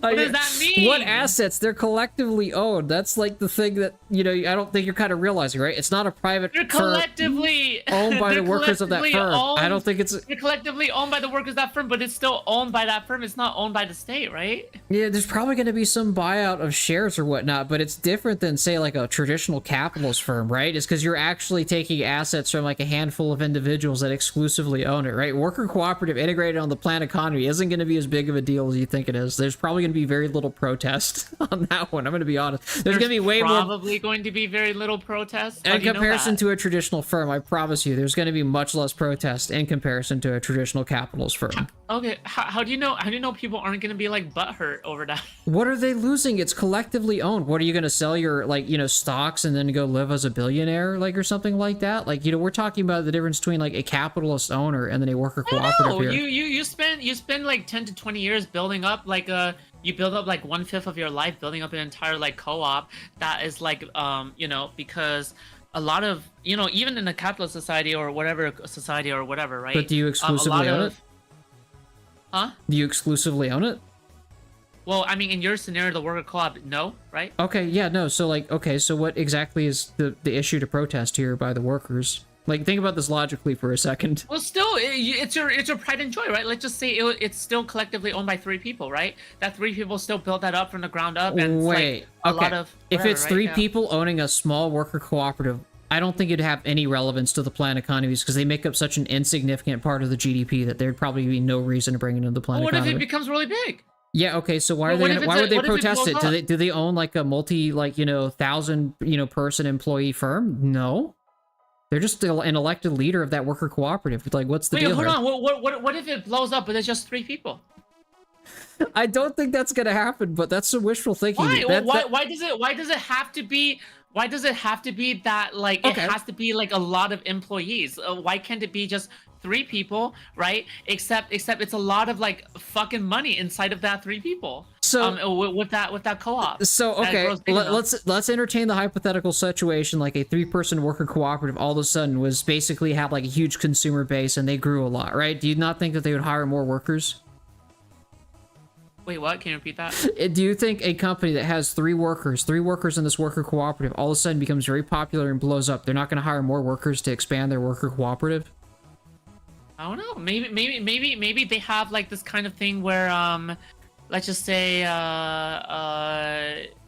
oh, maybe it's like a content creation kind of thing. Let's just call this guy Marxist Destiny, and the second person's called Marxist Editor, and the third person's called like Marxist Social Media Manager. You know, and all they do is like they make like entertainment. They just make movies. They make commentary, right, in your Marxist society, right? But they never expand. They never expand past the number 3. They never expand past the number 3, but they make tons and tons of money, but they keep expanding. They keep expanding. I got a but question. They never hire more people. So you do a media worker cooperative. What relevance would this have to a planned economy? Like, would there be like, you know, or is this like steel production? Is this like timber production exactly? Like, you know, I don't think like a media company is going to be integrated into the planned economy. I'm going to be real. Right, but you still have to factor that in, right? Because even like a media company is probably going to have to be relevant, right? Like, how are you gonna handle media companies in your work in your planned economy? They're probably going to be self-managed. Why would they need to be a part of the planned economy? Oh, okay. Well, you could have said that earlier then. Okay. Yeah. All right. No, a media company doesn't have to be a part of the... I'm going to be completely real with you. A lot of the service sector, like, probably isn't going to be a part of the planned economies because there's not much to plan to begin with. Okay. I think that's fair. Can there be 3 people with just production value stuff? Probably not. Yeah. If you want to come up with a hypothetical example, I'm all ears. Like hypothetically, if that was possible, like what would you do? If somebody were to come with that, let's just say it's 3 people who owns a fucking machine that could do that. Okay, like they have this unique invention. All right, this invention machine that can do that. They have the innovation to do so because let's just say your Marxist system is so unique and special that they invent this machine that can do that. What do you do then? Yeah, they invented a machine. Great for them. They'll probably get royalty fees, for a while and stuff like that. I mean, of course, I'm not a fan of intellectual property. We had like a 2-hour discussion about that, right? Yeah, sure. Yeah, sure. But let's just say they have that. Yeah. Like, they've invented something. They'll probably get royalty. They couldn't sell it as like an IP thing. They'd definitely probably just stick with them until they die kind of thing, and they would go public domain. What? So you're just gonna force that thing to become public domain?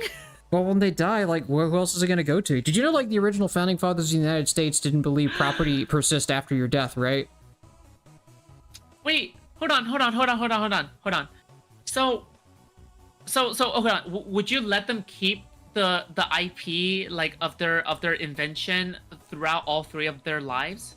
Yeah, they'd still get royalties for it. Okay, cool. So, let's just say they have like a family, right? So they have like a daughter, sons, and whatever. Right? No, they couldn't pass it on to their sons or daughters. It's something that's gonna stick with them. Yeah, no, like it's not gonna be traded like IP. Their sons and daughters won't get any royalties. I mean, patents and copyright expires posthumously, even within our current system right now, right? Like, 80 years after an author dies, it goes public domain. It could be, Lord of the Rings. It could be anything, really. Now, Disney has tried to extend this. Disney has tried to extend copyright laws. They did extend it to 80 years about 10 years ago, but, like, copyright does have an expiration, too. You know that, right? All right. Okay, I think that's fair. I thought I was expecting you to say something along the lines of like, oh no, I think the government should just be able to seize the IP or some shit. Okay. I mean, if you were the only time that would probably happen is if you decided to hoard an idea for like the cure for cancer or some shit. Like, I'm gonna be completely real with you. Like, people are still gonna get royalties for being, creating original ideas that are very useful. Okay, wait. So how do you determine if it's worth like seizing or not? If it's like a cure for cancer, I'm just giving you an example of that. Like intellectual property or even property now can still be emancipated discretionarily by the government. Like eminent domain is a thing. Well. Right, but like in your society, it's going to be discretionarily done as well, just as it is in a capital society. Like Okay. Gotcha. So instead of by a court system or something, right? I'm assuming it could be issued by a court and a judge. System, right? Yeah, it could be issued by a judge. It could be judge ordered by a court. But my point here is that like intellectual property is going to be significantly nerfed. Like you're not going to be able to sell like IP, but you'd still get royalties for it. It's not something that's going to be bought and sold like a commodity. Gotcha.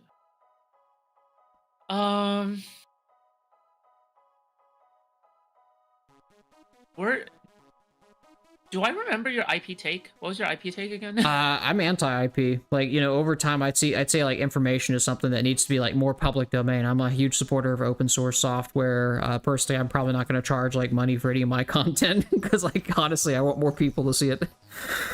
So how did was this a different position than when you said on that panel about like the royalties thing? Or was this the same position? No, this is like effectively the same position. Now, I might have been taking a little bit more of a bold take if I can remember correctly, where I was talking about let's see, I said that I think we argued pretty lengthy about, like, I was arguing that, if it's better to go in public domain and it benefits the vast majority of humanity, then, that's what I was trying to argue through the entire time. I'm not against, like, giving royalties to original creators. Okay. Okay, yeah, go ahead. I'm just against making something, making information or intellectual property is like a tradable commodity that is a property. That's what I'm arguing against. A tradable... I'm sorry, so you can't buy and sell an idea. That's what I'm saying. You can't buy and sell an idea. Correct. What do you mean by that? Can you give an example? So I come up with the idea for like the cure for cancer, and I decide to sell it to the New York Times because they want to snuff it out, and they basically don't want them, anyone interfering with like, their chemotherapy product that somehow makes them more money than like the cure for cancer, right? I couldn't sell it to somebody else, right? My ideas stick with me and then they die with me, right? And of course, like, if it's being implemented worldwide, you'd still get credited for it, you'd still be paid royalties, but you couldn't buy and sell the IP itself. Okay. All right. I don't know if I necessarily disagree with that unless I think of something later. Okay. Yeah, most artists and most content creators are not going to really care about that. Like, the only people who are going to get really upset about that are like, Universal Pictures and studios like that. What the hell did we disagree on before then on the panel? Do you remember? I remember. I don't know if it's because you're kind of like a starting content creator yourself, is because I was taking a pretty staunch like open source position as anti-intellectual property. I'm still like anti-intellectual property. Okay, so property is something that can be bought and sold for as a commodity. Okay, so like that's what I've been arguing the entire time, but I don't know if I clarified that enough in the discussion. And so you thought I was trying to like basically like argue that property or like people shouldn't be credited at all for their ideas. I think that might have been like the major source of our disagreement, if I can remember correctly. People shouldn't be credited? Yeah, I think people should be credited for inventing something. No, right? I agree. I mean, I'm still going to argue that you don't create original ideas in a vacuum, right? A lot of your ideas are from like other people as well, so you should still be created. Like Einstein said, I stand on the shoulders of giants, right? So he even acknowledged his own ideas were not purely his own. Like, even the mathematics he used was by Poincaré.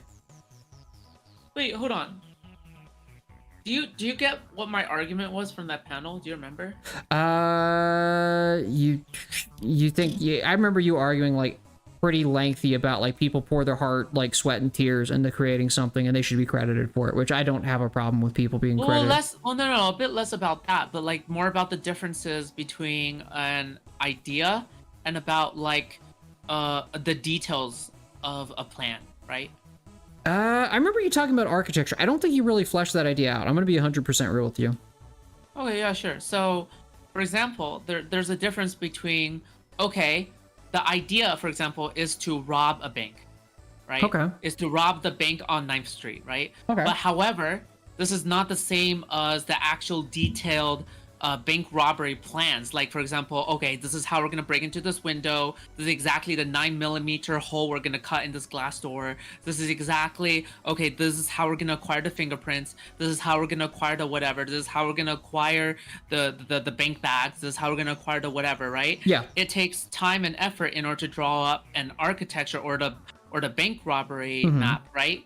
Now it takes time and effort to draw up that thing, right? But it obviously it doesn't take up any time or effort to think of the idea, let's rob the bank on 9th Street, right? It takes anybody can think of the idea, let's rob the bank on 9th Street, but it takes real effort and real time and real like to flesh out the idea.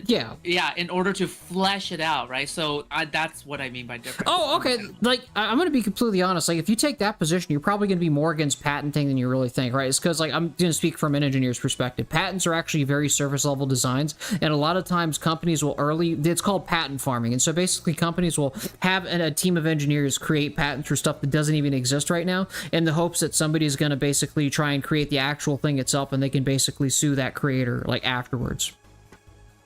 Oh. Yeah, it's pretty fucked up. Yeah, that's called patent farming or patent troll farming. It's a very real thing. It's actually really fucked up.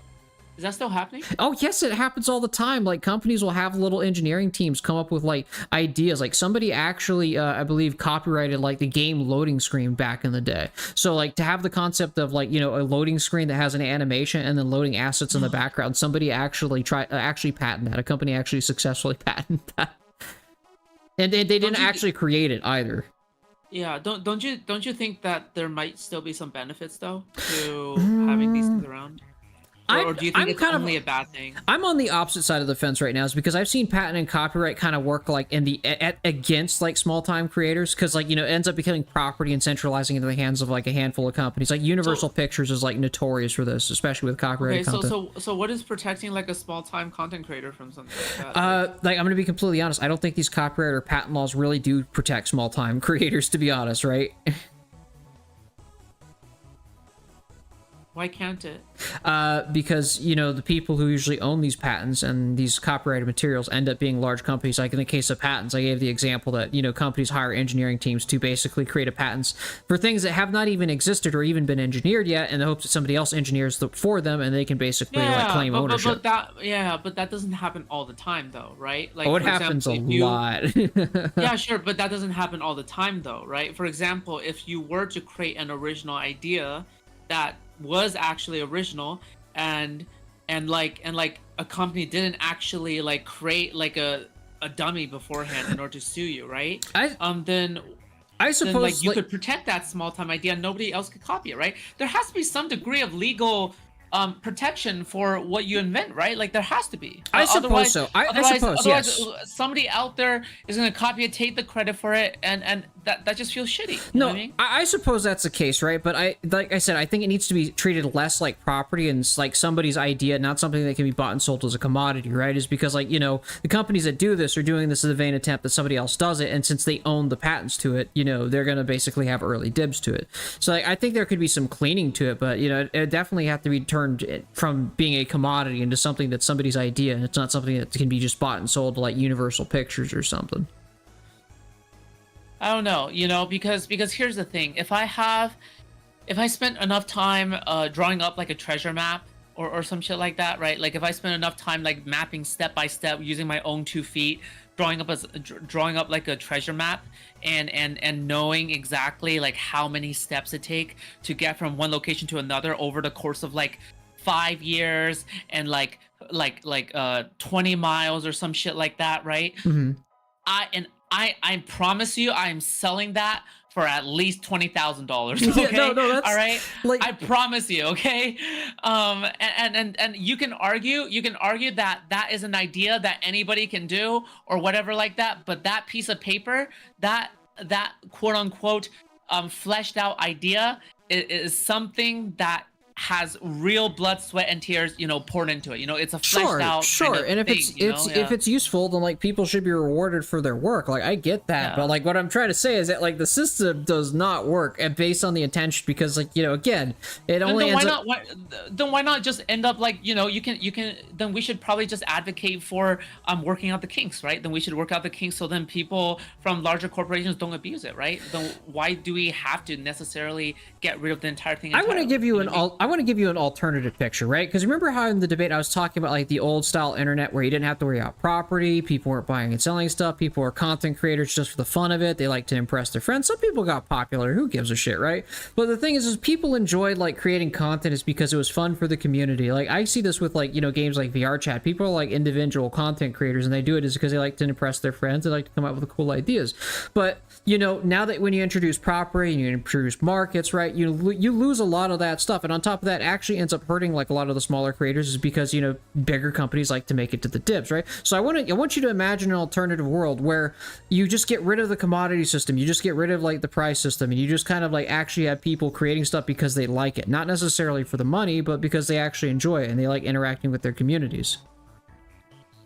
Well, what if you create something and then suddenly one day you think of it and you're like, you know what, I don't just want to do it for the passion anymore, I actually want to make a living out of it. I mean, not everything needs to be a living, right? Like I do this because it's a hobby. I have a real-time job, I enjoy my real-time job, and you know, like, you know, in socialism you're going to be working a lot less. I'm going to be 100% real with you. It's just because of technological advancement, right? So like what's wrong with doing this kinds of stuff as like a hobby and building a community as a hobby? Wait, then you're no longer just straight up not doing, you're just straight up not doing entertainment anymore as like a form of like work. Yeah, exactly. Like, isn't that better? Is because you're doing it because you actually like. If you turn it into a job, you're gonna hate it. Wait, hold on. Isn't there some degree of like good incentives to turning entertainment as like a profit incentive? I would disagree. Like, I'm gonna be honest. Like, funny enough, like a lot of right wingers bitch about like Hollywood and entertainment, and they're not having like good ideas, right? You know, they're going with the safe option. Like, you know, maybe like centralizing it through like these big media firms isn't the best idea. Maybe having things done communally, done, you know, by small creators is the way to go, right? Okay, hold on. Where, for example, for stuff like okay, hold on. So let's just say you have a movie set, okay? All right. And you have cameras and shit, right? All right. Like, where's the incentive gonna be coming from to innovate and trying to invent better cameras if there's no profit incentive behind it? Oh, people bought cameras all the time when they were making short films on YouTube back in the early day. Do you ever see Freddie W or like any of the old like action YouTubers? No, I'm sure there's some passion behind it, but the passion is never going to be greater than like the actual drive to make money, right? Like, I disagree, right? People do things like I said. I think we might have like a major disagreement there. I think people do things because they actually enjoy them, right? If you're doing it as a job or like as a professional, it's no longer what you want to do. It's not a dream; it's a job now at that point. Yeah, but the whole point of like stuff like Hollywood and like other entertainment industries is like once you become passionate enough, once you become like artistic enough, once you become like, once you reach this limit, it starts to actually become like a full-time passion, right?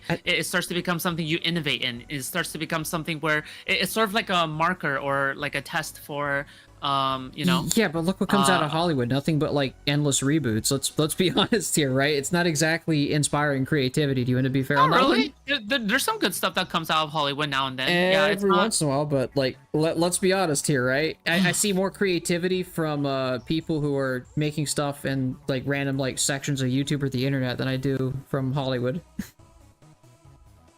I don't know, man. It just seems like to me, that at the end of the day, passion can be factored alongside with a profit incentive together to make like a kind of that kind of thing. And also, not only that, if you have like a kind of like promotion, a friendly competition environment inside the workplace for entertainment business, then you can have like this kind of motivational drive to improve and keep on going, right? But that's the workplace, right? You have to work in order to live, right? That's not like a friendly competition. Like you're going to be stepping on a lot of people to ensure that you get to keep the job and the other person doesn't, right? But when it's like a community thing that you do as a hobby, you don't have that kind of atmosphere. Don't get me wrong, like some people can be really competitive and cutthroat within the streamer space, but it's like not to the degree as like say try and do something professionally. Yeah, but I'm just saying ideally in my system, right? Like it's just that if you don't like it, then you can just move to another studio, right? Well, it's not even about like moving to another studio. What I'm trying to say is like an alternative worldview, like because you want to do streaming. I think you've been a content creator for a little right now, and you've been trying to build your own community, right? Wouldn't it be better? Yeah. Yeah, I mean, there's nothing wrong with making like donations and tips for that sorts of stuff, right? But what if you didn't have to do this as like a full-time job? Is because I'm going to be completely honest, being a streamer as a full-time job, you're doing it all the time. You look at like people like Vosh, they're streaming like literally every other day, and they're streaming like 3 or 4 hours. Do you really want to be doing that stuff? Like, I'm going to be completely real with you. It gets old really quickly. Like, isn't it better to have like a real job and then do this as like a hobby and then enjoy with like what you do with the community like afterwards? I think it really depends on the person, right? It really depends on like the person. See, here's the thing, right? Is that like on your system that you're describing right now, it only accommodates like one type of personality, the person who has a real job and then does this thing as like a hobby kind of thing, right? But then what if a person really does want to do this entertainment thing full time?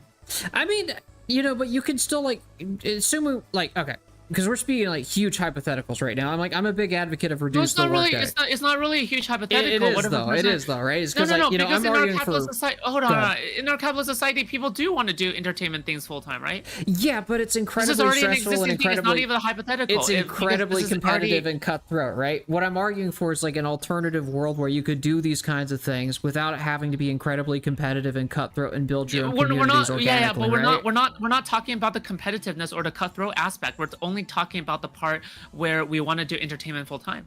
Yeah, okay. All right, fair enough. But what I'm trying to get at here, right, is when you remove the profit motive, I'd argue to actually have better time and more fun doing it is because it's done organically as opposed to just doing it for a profit, right? We're not even talking about the part where it's like more fun or not, We're only talking about the part where, let's just say this person was severely autistic and like they're incredibly remedial, all right, and they just want to have the most amount of paying doing, entertainment business, like what if they want to do that? Do you think that's really healthy? It's not healthy, but like what if like you should still have an option open for somebody to do something like that, right? Yeah, but that's like saying like, somebody should have the option to smoke like 10 kilograms of like methamphetamines and like have a heart attack, right? Like it's objectively bad for the person. Yeah, but what if somebody could actually do it in a healthy way, where somebody can do entertainment full time, Sure. and they have like the mental fortitude to actually withstand the kind of like mental health pressures, like Well, that's a mental could that be fortitude thing. You're possible? still having to deal with like the intense pressures. I don't know how long you've been doing this content creator stuff. Some people want me to do streaming full time, and I'm like, fuck no. Wait, But like that's kind of the thing. Like, wouldn't you prefer to have like a good community where you're not like basically busting your ass off because it's your primary method of living? Like, wait, that's hold what I'm on. trying to get at here.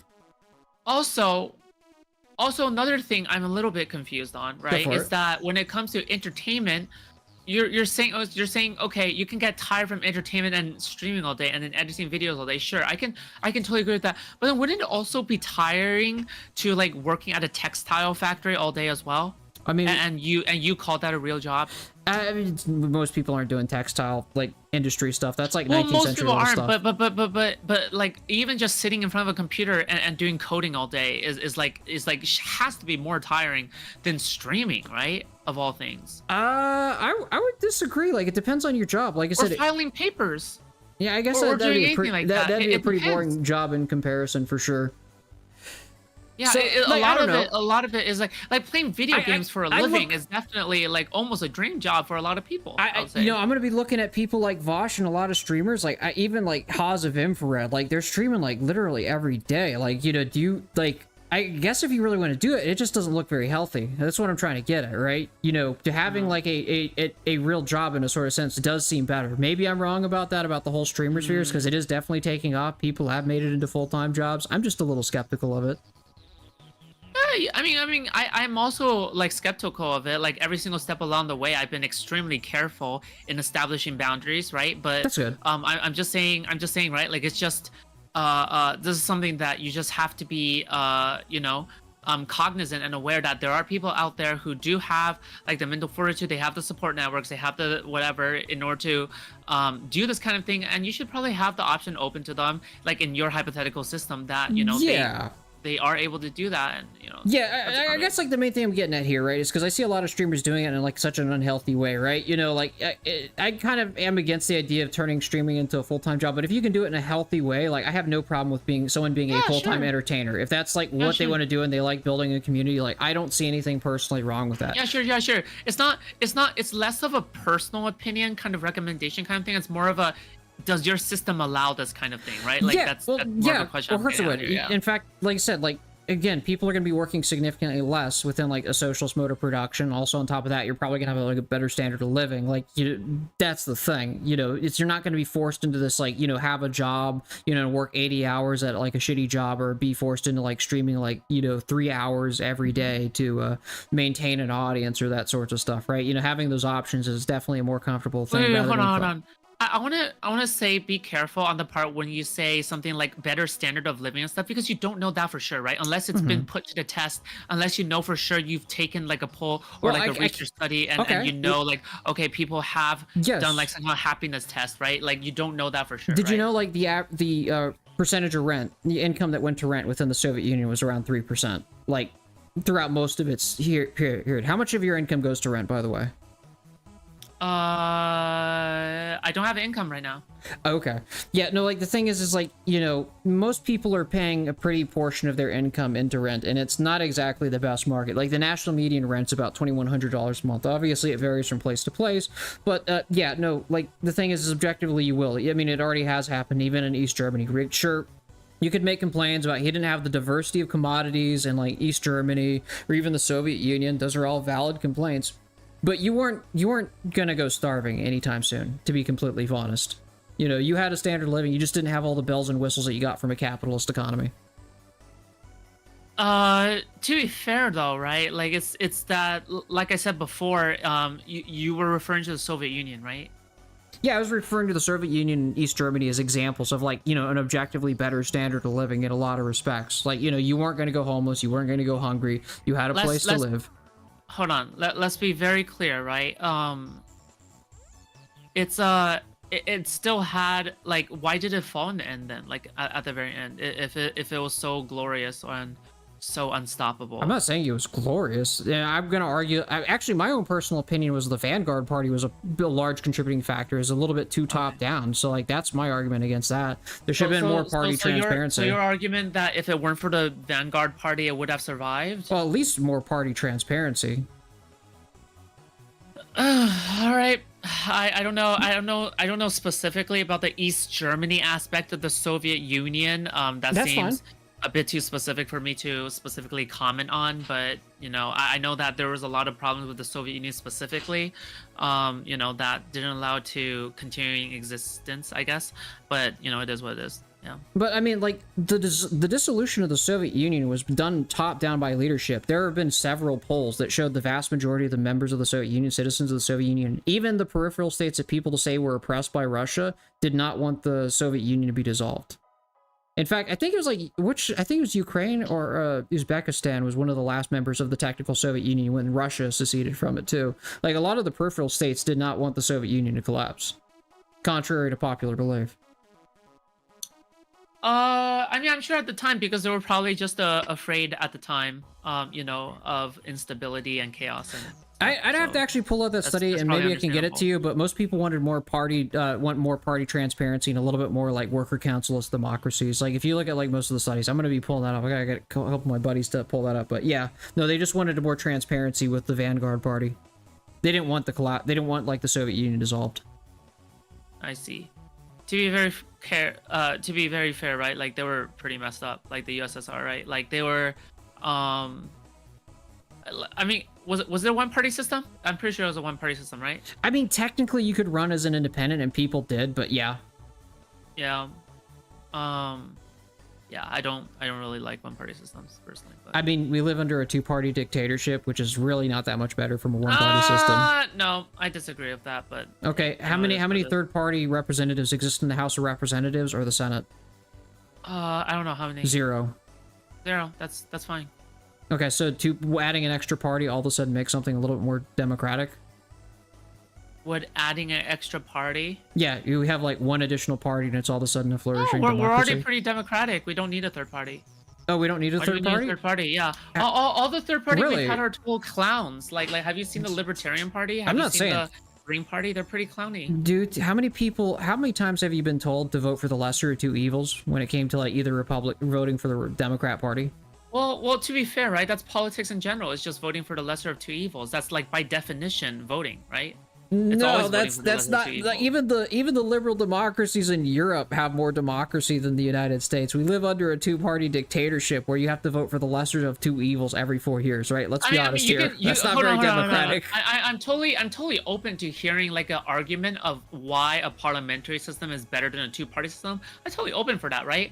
But like to call the two-party system not a democracy is pretty wild to me, right? Because it's like it's a two-party system. People vote. People represent, and that's it. Right? So, are you having is the will of the people being reflected in voting for the lesser of two evils, like every 2 years? Well, it's only because of turnout, right? Because people don't go out and vote. If people don't go out and vote, like that's just the problem, right? But that doesn't address the problem, like the lesser of two evils. What's wrong? It's rather than what's wrong with the lesser of two evils, right? Yeah, everything's wrong with it. It's because you're not actually getting the policy points that you want through. Like that's the problem with it. Even with a parliamentary system, you can argue that it's like the lesser of 8 evils. You know what I mean? Does that make sense? You could argue that, but then again, like you still have competing parties, right? You know, but you don't want to even have like the lesser of 8 evils, is because the fact is you can just swap over to other parties because you can just grow their numbers, right? Within a two-party system, you basically are forced to choose one or the other, is because, you know, if you don't vote for one, you're obviously voting for the others because you're not participating. You don't have this discussion with like 8 parties or even 10. Wait, what? Wait, what do you mean by that? Well, okay. So if I have 10 parties and I vote for party A, does that automatically mean that, or if I don't vote for party A, does that mean I automatically vote for B, C, D, and E? If you don't vote for party A, right? Yeah, okay. So if I decide to abstain from voting for the Democrat Party because I don't like Joe Biden, you know, a lot of people will say that, well, that's giving a free vote to the Republican Party. Are you going to get that? So if I don't vote for party A, does that mean I automatically vote for B, C, D, and E? Wait, what does that mean? I don't quite know what you mean. Is that a free vote for every other party? And the logic of, like, you know, colloquial, like, American politics. What do you mean every other party? There's 2 parties. And I'm talking about in the context of a multi-party parliamentary system. Like, I don't know, Germany, for instance. It could be any system, really, right? Do you use that kind of language? You know, do you vote for the lesser of two evils if you don't like the politics of one party? No, you don't. He's not doing the lesser of 8 evils. Oh, hold on. If you don't vote for a party in a parliamentary system, you're just not voting for a party. That's it. If you don't vote for a party, in a two-party system, you're just not voting for a party. That's it. You're not doing a lesser of two evils with this system. Would you agree? Wait. By definition, politics in general, everything inherent with politics is voting for a lesser of two evils. You can define everything as evil, right? And then you can just go, oh yeah, everything is a lesser of two evils. Also, even the term like evil is so politically charged in general. That's right? American politics. That's American politics of the Democrat and Republican parties. Why does it have to be in general American politics, right? It is. It is just because we have a two-party dictatorship in the United States where you're forced to vote for one or the other. These are so loaded terms. I'm going to be completely honest. Okay, how many third-party representatives exist on the People's Republic of China? Who cares about the third-party representatives? Why do we need them in the first place? We represent enough with two parties. No, nobody likes the Republican and Democrat Party. They vote for them because they're the lesser of two evils. That's been my entire point the entire time. Also, as somebody in chat said, right, with everything, it matters so much more on the local level when it comes to personal benefits than it comes to federal benefits, right? For example, things affect you far more on the local level. When on the local level, you're not just voting for Joe Biden or Trump, right? You're voting for like Nancy or Elizabeth or Anna or whatever. You can do all of these options, and there's like 3 different Democratic options. There's like 5 different Republican options. Like it's not like this isn't just like you're only the federal option matters, right? Does that make sense? Like that's perfectly fine, but that still doesn't get to the crux of my point. Yeah, of course, nobody's gonna like disagree with you that at the local level that there's actually some political expediency and things get done. Nobody's gonna disagree with you on that. We're talking about national politics. I could point to the People's Republic of China that's under a one-party dictatorship, and they have more factions and divisions than they do on the National Republic in the United States. What? You have to be joking, right? Yeah, I can pull up the list of parties within the People's Republic of China. How could you possibly say that when they have a fucking genocide going on? What? Okay, there's no way. Yeah, no, like, I'm just going to be completely honest. I'm not even going to mention that, because, like, the fact is, I think that's against TOS to talk about that stuff. But I'm talking about party division. Like, if you want to talk about genocide, that's in another topic in itself. I'm going to be 100% real with you. I'm pretty damn sure what your position is on that, but sure. Listen, right? It's just that by definition, I don't understand why this is such a hard thing to understand. Let's just say, okay, sure. Let's just say, Darko, thank you for a subscription. Thank you for the sub. Thank you for the sub. Thank you. All right, so like, let me go ahead and pull it up real quick, right? And this is like, you can find this online too. They don't exactly hide it, right? There's the Revolutionary Committee. Wait, is this Taiwan or is this China? Like, let's see. Oh, at least you recognize the two as different. That's good. Yeah. I'm not gonna get that little tit for tat argument. It's funny enough watching the memes. Oh man. China Democratic League, the China National Democratic Construction Association, China Association Promoting Democracy. I thought these are all like political factions that have actual representation on the National People's Congress. But they're all under control of like Xi Jinping's like party, whatever the fuck, right? Like Xi all Jinping like still has to answer to the Politburo. He's not a fucking god. You know that, right? What the heck are you talking about, dude? The entire one-party system. Do you really think like people can't vote? I'm pretty sure voting isn't a thing in China, voting right? exists in China even at the local level. They have a tiered democracy. And fun fact, the United States, you have a tiered democracy from state governments to the federal government. Oh, okay. All right. Jesus, I wasn't prepared for a fucking China. I didn't expect the China one either, but this is actually pretty good. I like this. All right. Let's go ahead and pull up some YouTube videos, is because yes, they actually have local elections, and you know, funny enough, like when you were talking about the Democrat, direct elections only exist at the local People's Congress and the village committees. I just said that. It's not at the federal levels. I just said that, and the United States used to do the same thing with senators. Do you know that? Hold on. Does it you know what the difference between a tiered democracy is and a direct election is? So traditionally, senators were not actually directly elected by the actual citizens of a state. They were elected by the actual state governments themselves. So that's what a tiered democracy is. And China is much more of a tiered democracy. So local level governments elect representatives to higher level governments. But at the end of the day, it just seems like China's like this authoritarian, dystopian, like motherfucker surveillance state. You know what I mean? Like how could you say this is the same? There's so many accounts and records of this, right? Like, do you know the stuff that Google and like these private corporations are doing behind the backs of millions? I'm gonna be.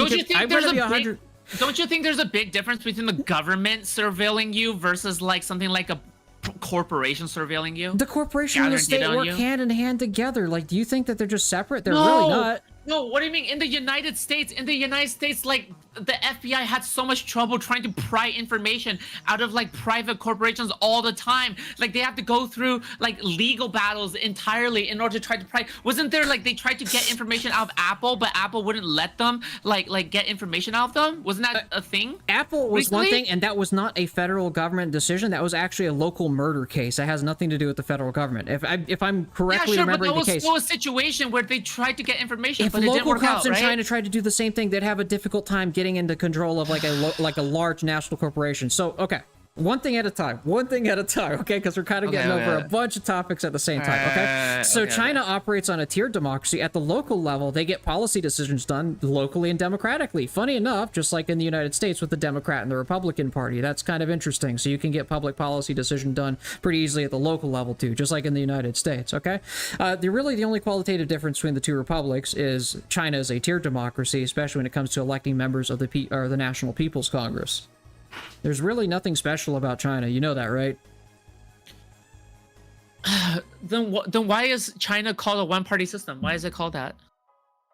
Because it's a Marxist-Leninist state, and they have a vanguard party. They have a bunch of sub-factions underneath it. What? That's cringe. Why is it a one-party system? Why can't it be a two-party or three-party or parliamentary? I mean, do you really want, like... Okay, so like, what's the qualitative difference? Why should I be? Why there's only one party in power? I'm not even going to shill for a vanguard party state because I'm a council communist. But what's the big deal of a one-party state over a two-party state? Like, what's the loss here? Because you have like a differing opinion, you have opposing values, and they try to keep each other in check, and they have criticism of each other. Do the Democrat and Republican Party, are they really that much different? Yes! Maybe on a handful of cultural policies. Let's be real here. Let's be real here. The Democratic and Republicans, yes? Economically? How about, okay, let's talk about the squad, right? You know, how, like, do they represent the vast majority of the Democrat Party and they're the most progressive elements? I'm talking about AOC. Why? What's with this pivot to the squad specifically? We're talking about broadly. Do they represent the Democratic Party and the Republican Party? Why are you talking about a specific subsection of the Democratic Party? What does that have to do with anything? Because they are a fringe. Do you think the rest of the Democrat Party are in line with those people particularly? With the squad, no. Because the squad is typically... They're the most progressive elements of that, right? You know, they're self-proclaimed democratic socialists. On top of that, qualitatively, the difference between the Republican and the Democrat Party. Let's go over a list of that. What would you say they're qualitatively different on? Economically. Like are you talking about economics specifically, or are you talking about Medicare for all? Like, Nancy Pelosi did not actually get Medicare for all, the vote for Medicare for all, like even they thought, you know, back in 2020, I believe. Like, let's go over qualitative differences.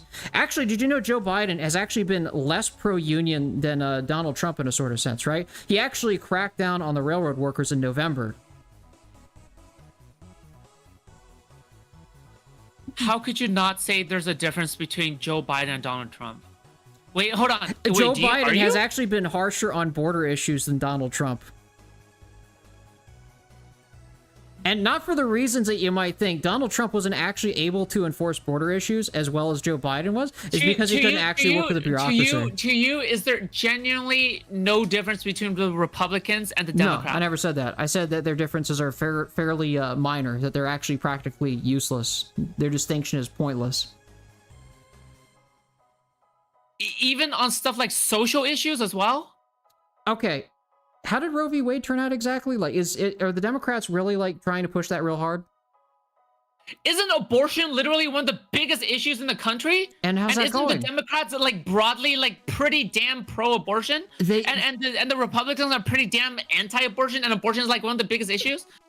The neocons really don't care about this stuff. On top of that, with the Democrats, how's the progress going? LGBT issues as well, right? And LGBT issues as well. Like the Democrats are like super duper big on LGBT issues, and the Republicans are like, oh, don't bring that shit to our school. Is that really the majority of the Democrats? Like, are you really going to get that through the Democrat Party? Yeah. They are, but the thing is, when dealing with the Republicans and actually like trying to get stuff shit like gay marriage passed through Congress, obviously you have to compromise. I think that's how democracy works. That's how democracy works. You've got more hope with the Democrat Party than most progressives probably do. Like, I'm not saying like don't go out and vote and like help out, but like you're putting all your eggs in one basket. Legalized in states like China. In China, we don't see gay. Is it legalized in China? Let me search this up before I say some weird ass shit. It's okay. China's in a weird. All right. Gay marriage legalized? I think China's neutral towards it. North Korea's neutral towards gay marriage. No. I want to know if it's legal or not. Okay, hold on. All right, let's take a look. I'm about to lose my mind. Justifiability of Stop. Biden's accelerationism. Yeah. Justifiability of homosexuality, 80.4%, not justifiable. What the Let's take a look. All right. Actually, it's pretty mixed throughout China. Really depends on the province. I guess that's not legal. Censorship of LGBT issues in China, state enforced. China censors LGBT content, including LGBT-themed films. They had a crackdown on... I bet if China had 2 parties instead of one party would be more liberal and one party would be more conservative, and at least they would challenge each other on it, But when you have one party on literally everything, right? Like, do you get what I mean? Yes, I get what you mean, but do you really think that that's going to happen through like any multi-party system? Like, a multi-party system isn't going to necessarily guarantee that you're going to have like a diversity of cultural politics. I'm going to be 100% real with you. The whole point I'm talking about this is because you were defending China earlier, right? You were defending how China is actually more democratic than the United States. That's what you were saying. In some respects, it actually is because the fact is... In some respects, in the United States, at least we can discourse about it. In China, we have... You can discourse it within China too. Article 35 by the Chinese Constitution guarantees you the right to freedom of speech. Did you know that, right? I'm gonna pull up Article 35. Alright, I'm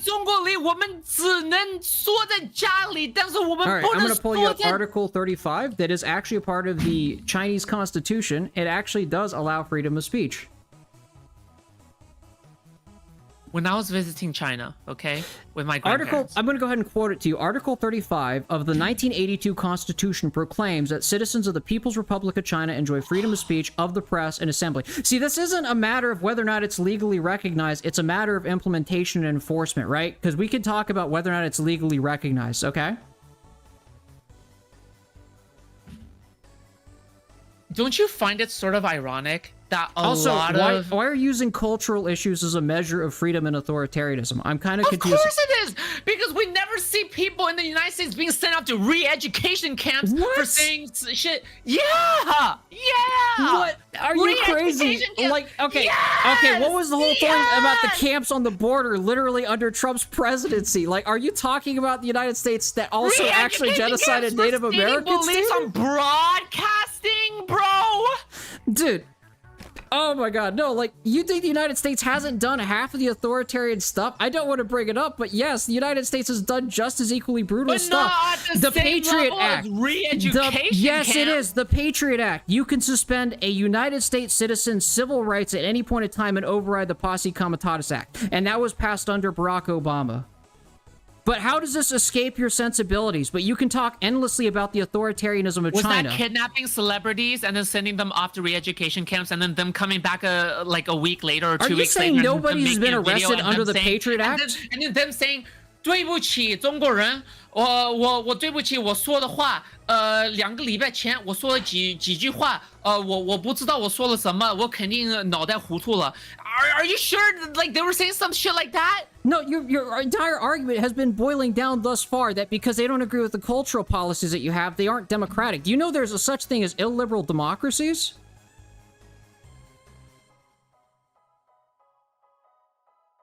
Look, bro. You not get that part. Why is it? Why I don't get why is it that literally me coming from like knowing like my parents, all of my extended family are from China. They literally are China worshippers, okay? Chinese government worshippers. So you got boomer communists in your family. Hold on.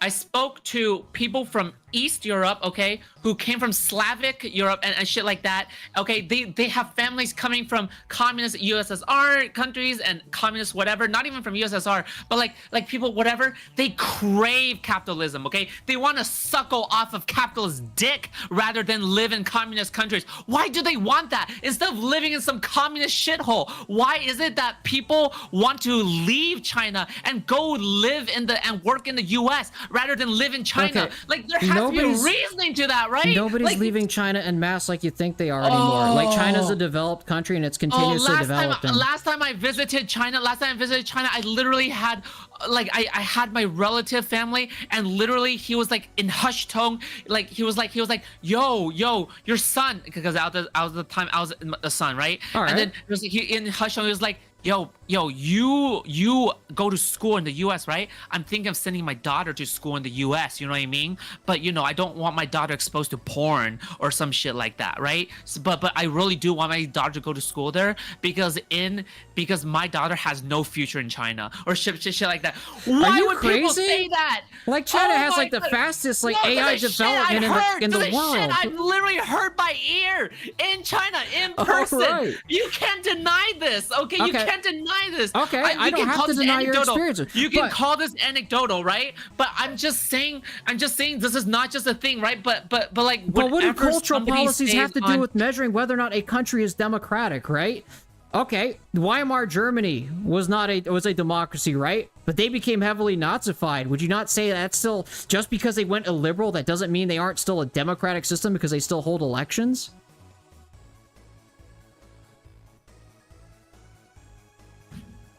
Or is it, if it's socially progressive, then that's true democracy? What are you even saying anymore? Are you saying that just because one democracy became like a fascist government later, that this discredits all forms of that democracy? Because it wasn't socially progressive, that automatically makes it not a democracy? What are you even talking about? Yeah, you use that as an argument. You use that as cultural policies in the West as being a counter argument to China not being a democracy. How does that make China less of a democracy exactly? China has a one-party system, okay? It's a one-party system. And?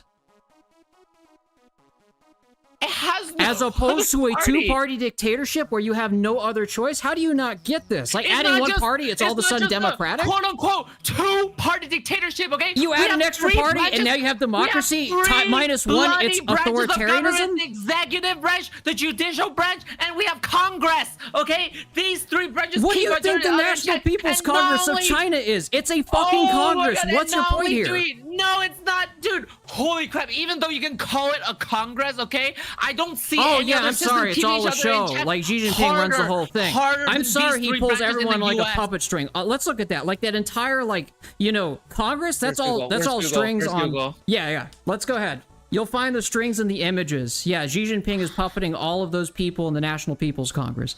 Do you know how silly you sound right now? How does China keep each other in check? Okay.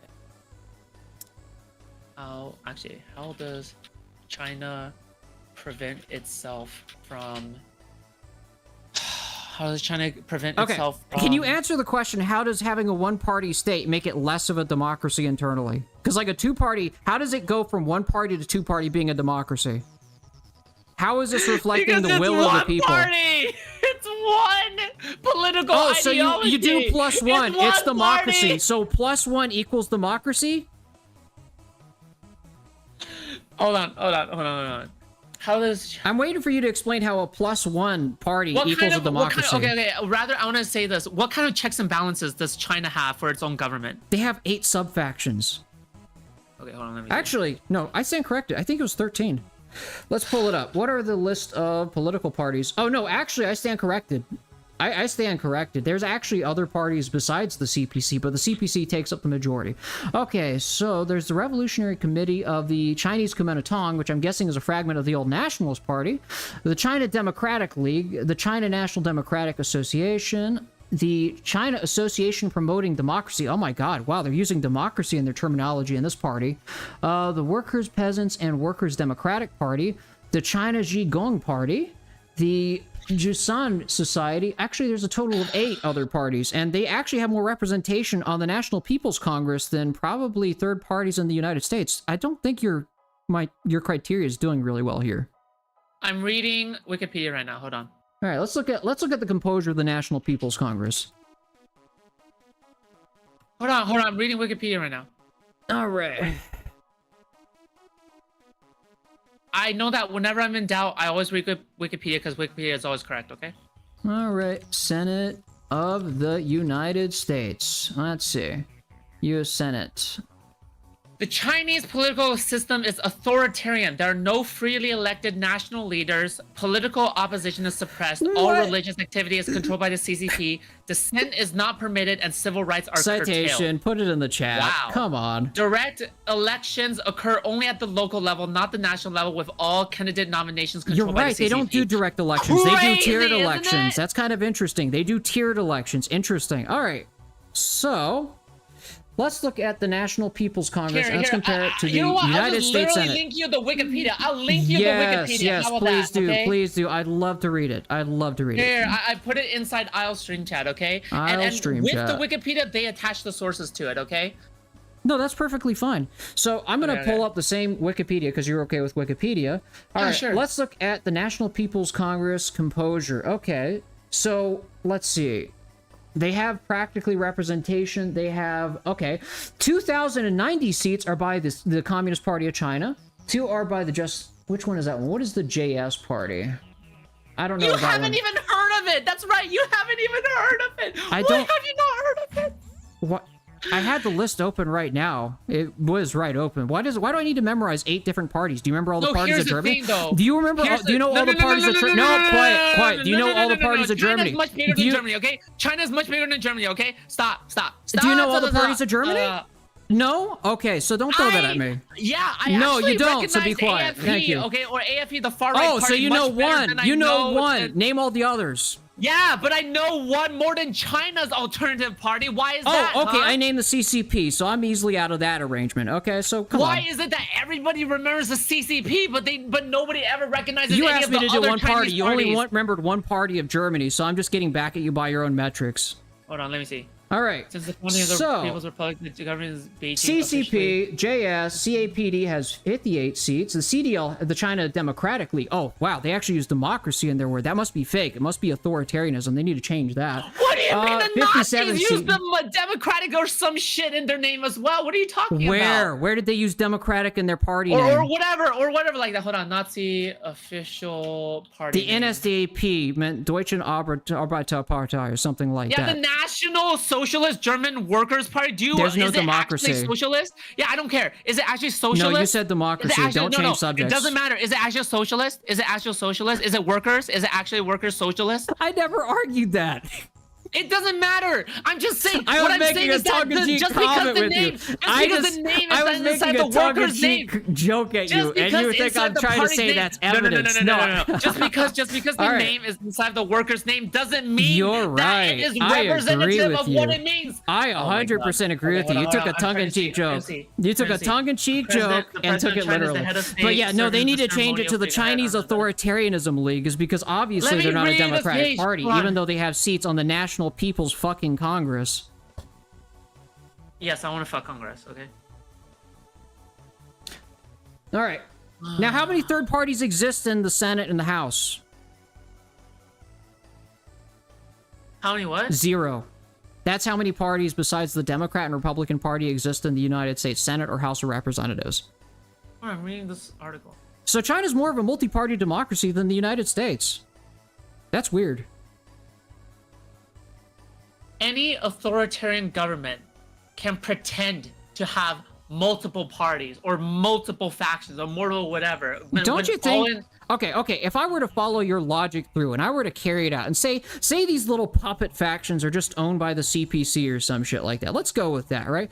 Don't you think that they're just kind of like passively giving credence to division in their own party just for the illusion of having division in the first place? That's what I'm questioning. I'm looking at this right now. Hold on. Like, you seem to think like the CPC and Xi Jinping literally puppet all of existence. All of existence? No. China? Probably. All of, like, oh my god, that's like so fucking stupid. Whole process. Hold on. Oh, the Chinese government wants that. That's what CDP means. Yeah, CPC.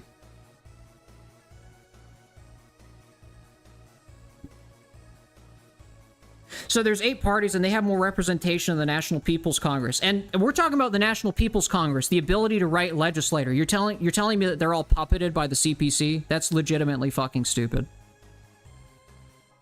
Hold on. Let me read this.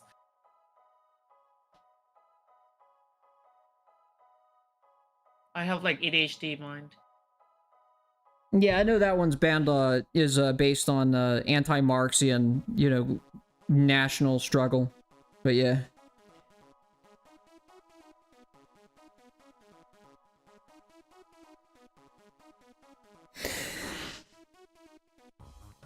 And Nazism is more like reactionary socialism, is because they're trying to restore a former order. That's what they're probably closer to.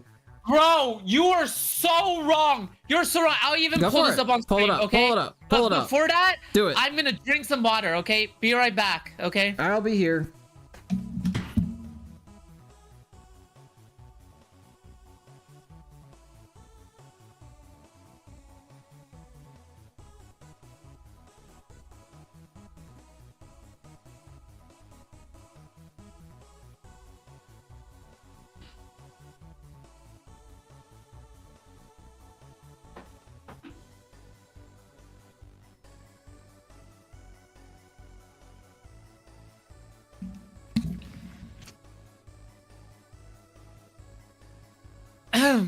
All right.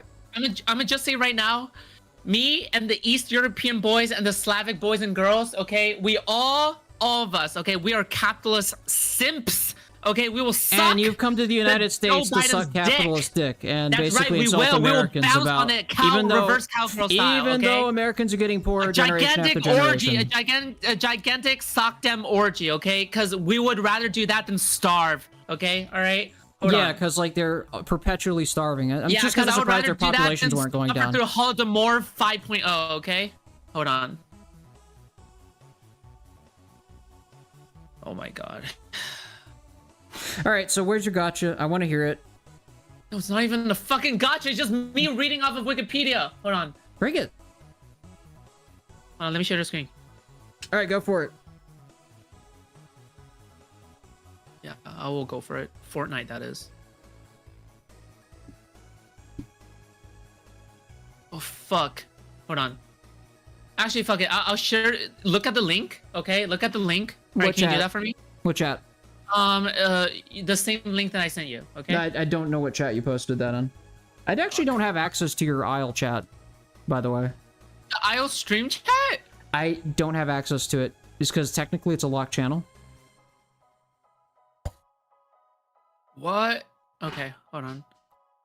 So are you going to address the fact that they have more parties in China than they do in the United States on the highest level of government? Hold on, you ready? Go for it, please. I'd love to believe that the CPC is like controlling every other party. No legal political opposition groups exist in China. There are other minor... Okay, stop. There are 8 other minor political parties in the country under CCP's United Front system. They participate in the Chinese People's Political Consultative Conference, but have to support the leading role of the CCP for their continued existence. And their leadership is appointed by the United Front Work Department of the CCP. The original function was to create the impression that the PRC was being ruled by a diverse national front, not a one-party dictatorship. The major role of these parties is to attract and subsequently muzzle niches in society that have political tendencies, such as academia. Although these parties are tightly controlled and do not challenge the CCP, members of the parties often individually are found in policy-making national institutions. Wow, that almost feels like the Republican and Democrat Party. Jesus. And there's the convention that state institutions generally have at least one sincere from a minor political party. Come on. So is your hang up that they're legally permitted? What? What's your hang up here? What do you mean hang up? Yeah, you had a bunch to talk about. What's your thesis? If they aren't like. Oh, okay. So they're all little prop and shop parties that exist to basically curtail for whatever like the main party is. That sounds a lot like the Democrat and Republican Party. Let's be real here. I'm sorry. When was the last time a gigantic one-party system existed in the U.S. and the Republicans and Democrats are both under it in order to simulate a one-party dictatorship? How's Medicare for All going? What is that is universally supported by most people, yet neither party is picking that up. Anything to do with that? We're talking about substantive policies. Are they representing the will of the majority? You are trying to divert right now because you know you're stuck and you know you're wrong. No. You're wrong. You still haven't even addressed that there are more third parties sitting on the highest legislative authority in China than there are in the United States government. It literally exists because to simulate the solution. Yeah. Oh, really? Yeah. They all exist as prop up things, right? Yeah, they're all propped up and controlled by Xi Jinping. Yes! Okay, so you can say that about the CPC, but I can't say that about the Democrat Republican Party? No! They're not the same! That's correct! Oh, yeah, qualitatively. Okay, sure. They're fighting literally all the time in the media. What are you talking about? Over what? When was the last time you... Like a handful of cultural issues? On a handful of cultural issues? These 8 parties fighting over each other. Oh my god. You are actually... What? Okay, is there anything else? I don't think we're going to probably agree on this one. It's because, like, you know, you still haven't addressed that there are multiple parties, and you're just saying that they're conspiratorially controlled by one person. Conspiracy control is right. They're on Wikipedia. What are you talking about?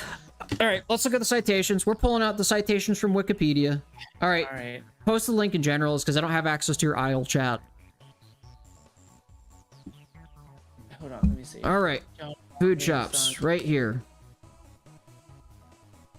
Wiley Publisher is an American multinational publishing company. Okay, all right. Yeah, post it in general.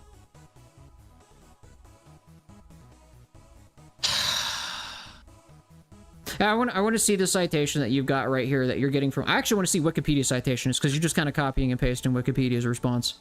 I am. Okay. Can you go down to minor parties? All right, let's go to minor parties. I'm going to Control F that. In fact, I'm going to swap to browser stream. All right. Minor parties.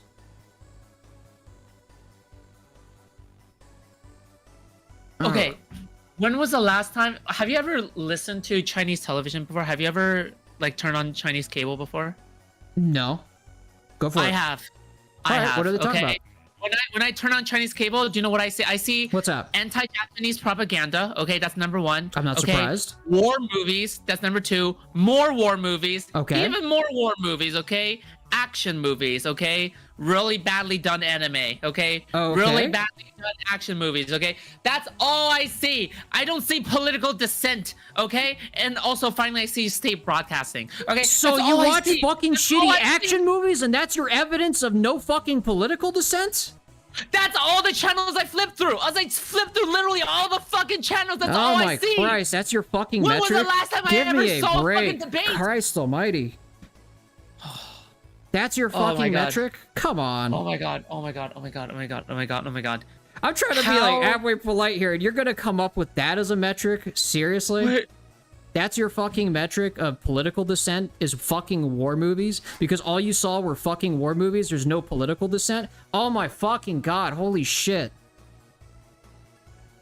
Don't you think it's so telling that like the descendants of like communist families are like so anti-communist and so pro-capitalist. Yet here you Do you have know how like many I these, like, have white Russians guys, in these my white fucking guy Discord server communist that are people, supportive of these white communism. guy You communist keep doing people this are, experience like, shit. And I have people in my are own so server that I talk pro-communist to and so regularly cringe. that are What are pro-communist you talking? that support the Brezhnev area. So stop giving me this fucking experiential crap. I've got people on my side too who are Russians and Chinese that support communism. Gone through these states know what life No, is you like. just want to under how monopolize your shit it experience is. over literally everybody Life else. is You don't want shit any under dissent. these- You're trying to shove your experience on everyone's throat and basically nullify anybody else's experience. I have Russians in my Discord server right now that are They're pro-communist. Russians. They're Yeah, Russians. yeah, and a handful of Taiwanese and Don't you think Chinese they might be a people. little It's weird. biased? Don't you think they might be a little bit Oh, okay. biased? So 'cause when they they're agree with Russians? you, they're not biased, but when they agree with me, they're biased. Come on, give me a fucking break. Your metrics are fucking stupid here. The Russians are communist simps. What are you talking about? You just said they weren't. It's because they immigrated from communist shitholes. Are you listening to yourself? Russia is suffering from economic collapse almost, and they're invading Ukraine. Their Putin is literally. What does like, this have to do with the price of coming tea in his China? handle. Quite fucking literally. Think about What it. does this have to do Literally with them think supporting about it. communism? Think about it. Life in these countries are so shite, okay? People are trying to leave as fast as possible because they know in the deep of their hearts that. So it doesn't have anything to do with communism. Thanks for admitting that. It has everything to do because as long as they're stubbornly trying to like commit. You said they were immigrating and because they're trying to shitholes. You just these neglected kinds the communist part because you said they were communists and that's why they're China leaving. is And now that they don't from back up your brain opinion and what leak, you just bro. said, I thought your friends and your buddies left these states is because they were communist and evil. Now you're basically getting mad at them for being communist. Like, make up your mind. Hold on, China brain leak. Where is this? What is it called again? Whenever there is Brain drain. That's probably what you're thinking of. Yeah, brain drain, yeah. Okay, thanks.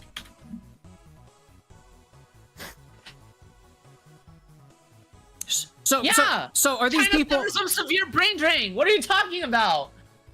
Okay, what do you mean by brain drain? Before you start throwing around words. It seems like people are like. It seems like some really intelligent people, a lot of intelligent people, are leaving China. Okay, in mass. My god, okay, to you're not gonna do the the US, brain drain okay? argument. Seriously, it's not just from fucking China, it's the world, you dipshit. They're leaving all across the world for the United States and they're impoverishing countries across the world. It's not just China. Countries are actually losing their talent to the United States and they can't actually develop their own fucking countries. What does this have to do with communism? But isn't the whole point that this China's supposed to be this glorious country that is like supposed to be outspeeding the rest? Like if it weren't, we're not supposed I have to never compare heard China a to the single rest of the communist who world. said that they're a communist utopia. Like, ever. Like, that is such a fat fucking straw man. Really? You've never heard a single I'm communist gonna do. I praise can do China a poll before? in my server Really? right now and ask every communist Your in my own server. server, Okay, your own okay. I'm population, gonna do your a own poll in my own population. server. Okay. I'm gonna ask all my people: is China a All right. communist utopia? And I bet you they're gonna be like, no, it's because brain drain utopias are of China. retarded. From Stanford.edu, okay, 70% of Chinese overseas students never come back to China. Since 1978, only 275,000 students out of 1,060,000 overseas Chinese students never returned home. In 2006, there are 60,000 Chinese students studying in the UK, which is a 20% increase. Watts. Given how many talent China needs to support the development of the country and how much money China has spent on these talent, for example, their primary school education, China needs to work harder. What does this have to do with communism? What does the brain drain have to do with communism? Can you answer me that? They're suffering. Oh my fucking god. But they're not just leaving China, they're leaving other third world countries to the United States. You do realize that, right? Oh, yeah, Is that communism's fault too?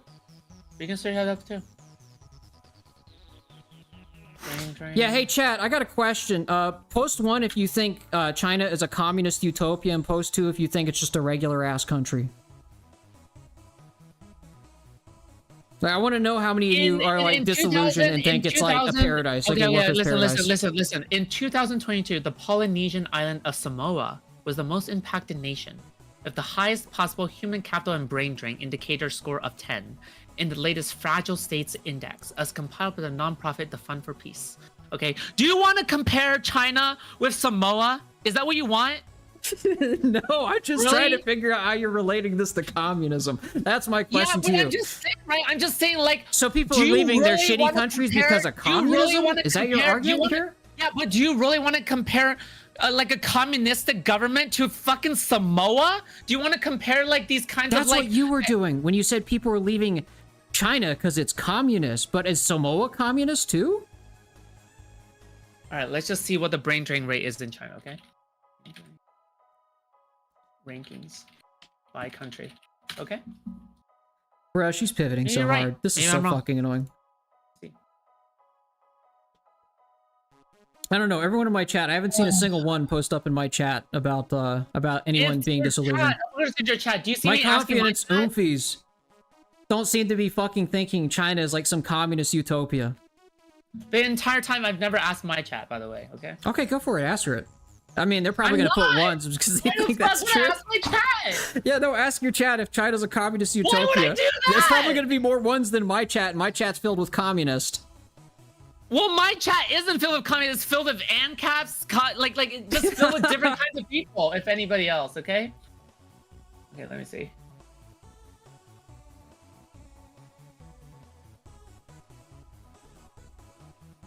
Okay, China has a point rating of 3.5. The higher the index, the greater the human displacement for human flight and brain drain country rankings. So 3.5, and the United States has 1.8. Wow. Okay, so yeah, funny enough, like the grad schools in the United States have a higher percentage of immigrant students than they do like native students. So yeah, that's true. The brain drain is real. Now, what's your point? Yeah, that's all I want to say. Okay, fair enough. All right. Yep. What's the next topic? I'm still waiting for that answer for China being a not democratic republic despite having more diversity and representation on the highest legislative authority. I don't know, man. Maybe it's just like, you know, the It's a parties up psyop. there. Maybe the parties are literally just, you know, completely independent. No one's ever, you know, heard of them before, and you know. It's maybe just it's an entire like psyop. It's like, you know, like Alex Jones said, it's just fake. Maybe It's like aliens, maybe. maybe you know the CIA set up the parties in the first place to make it appear as if China's democratic, and you know, I don't know. Maybe it's don't all know. the CIA. Like, I mean, the CIA would want to cause like splinter factions and like party divisions. Like, I think that'd be a good thing. Maybe you meant the Chinese CIA equivalent, whatever their government institution was. Oh man. Hold on, let me see. Let me see if there's any more to this article.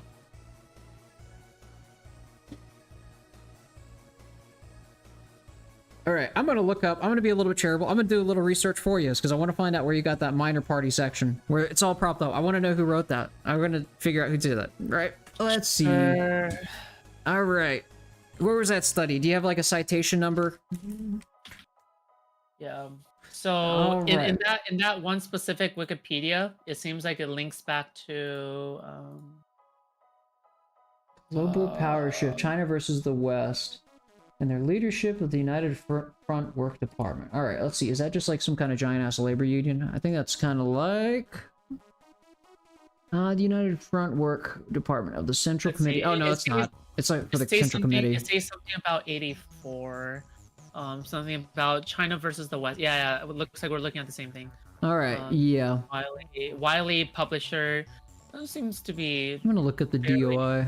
Let's seems to be see. fairly solid publisher. I don't know who published it. All right, China and the West. Let's take a look. You By out there? Ivan Cheleshchev, something. All right, let's take a look at it. He works at the. He's an associate professor at. Let's take a look at his. China versus the author and leading specialist on the international and Asian economy and business. Okay. Ivan Cheshlev is a PhD, is currently a professor at the Niigata University of Management, Japan. He is an internationally renowned expert and writer on the Asian and global economy. Okay, all right, okay. You can't be scrutinizing this hard, right? Like I can. think this is I can be right? scrutinized. I can scrutinize as much as I'd like. I can reject your sources. Sure, I can but argue with your sources. I think this is fairly fair, right? Like, I mean, I'm not gonna accept it because I don't have to. I mean, I'd love to know what his metrics for this was. Like, okay, like what's his evidence that this is being puppeteered by the CPC? Are there other political parties in China by the South China Morning Post? SCMP. Let's see. It's a Hong Kong-based English language newspaper owned by the Alibaba Group. Found by... Oh, what's the metrics? I want some like heavy-handed metrics. Are they like holding like a gun to their head or something like that? What's the deal here? Like, what do you mean by that? I want to know, like, how are they controlling these like parties? Are they just like, you know, are they just like fake? Like, I don't know. Like, I don't buy the whole like they're just completely propped up. It's because why would the CPC want to prop up its own division? It's because then that could eventually become real. CCP political. All right.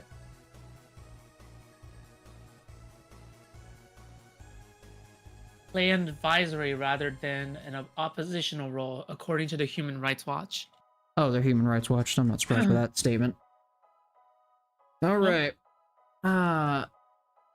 China's 8 parties. Let's see.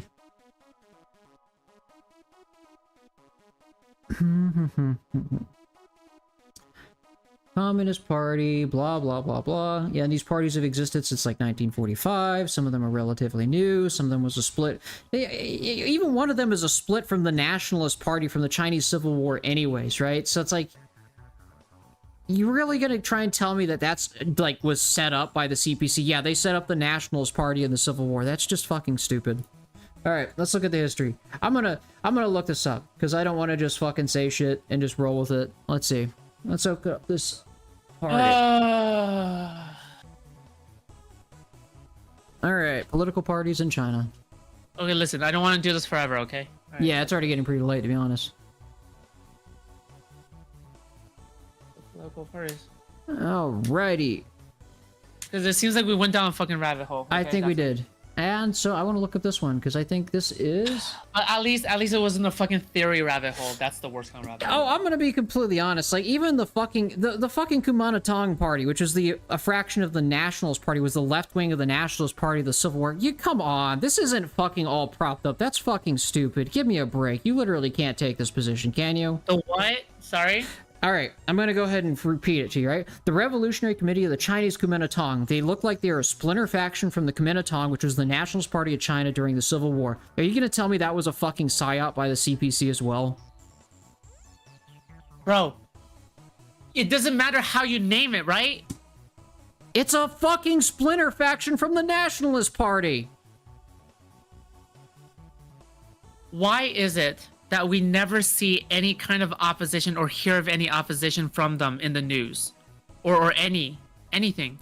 What do you mean, like opposition in the news? Like what kind of opposition? Protests? Like if I turn on Chinese cable or some shit like that, or I ask my parents about it, or like we turn on like some shit, I don't hear any kinds of big news where it's like, oh my god, looks like they're gaining seats. Oh my god, looks like they're taking over. Holy shit, looks like there's actually some dissent going on. Oh my god, looks like they're actually running a campaign. You mean like Hong Kong, like the riots that are going on there? Like, you know, they do report on that. They do report on that. Like that.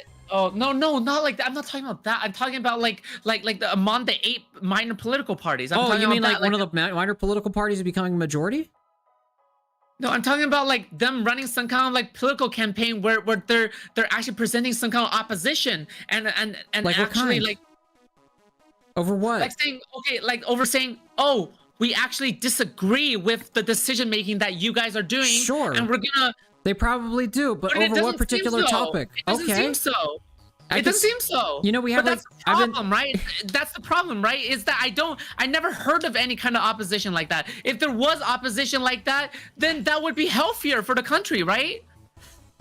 But it just does. It just seems like they are like a kind of advisory board. Yeah, it does. Okay, so can I say the same sentiments about the Republican and the Democrat Party? Yeah, but at least there's evidence of them going hard at each other and like policies and shit, right? Oh my god. Yeah. Oh. Zero dissension. I I just don't know how you can manage that. Even if it was a one-party state, like the imaginary scenario of a one-party state, you still don't think that there wouldn't be sub-factions in a one-party state? I'm sure there's sub-factions, but like I'm saying, like you can have sub-factions and they can have slightly differing opinions, but at the end of the day, they're gonna come together and they're gonna agree on almost everything. You know what I mean? That's it. That's your hang up. When they agree on everything, that's authoritarianism, right? You agree? Yeah. Okay, yeah, that's never happened in any like one-party state that's been a Marxist-Leninist state, and I'm not even shilling for like a one-party state. You really think that even like among kings, like even in the king's court, advisors are not going to like disagree with each other when it comes to advising the king? They are going to disagree. That's always been happening in the like the king's court. Like, so why? That's what I'm saying. So your definition of authoritarianism has never actually fucking existed. Except. What the fuck are you talking about? I'm talking about you defined it off of disagreement. I'm saying that even in that case, it's going to be authoritarianism, right? Because even if you have then disagreement's a shitty fucking metric. Them, agreed. Yeah. Wait, what? Agreement and party coherence isn't a metric of how authoritarian something is. Thank you for admitting that definition was fucking stupid. I'm seeing even in the king's court, right?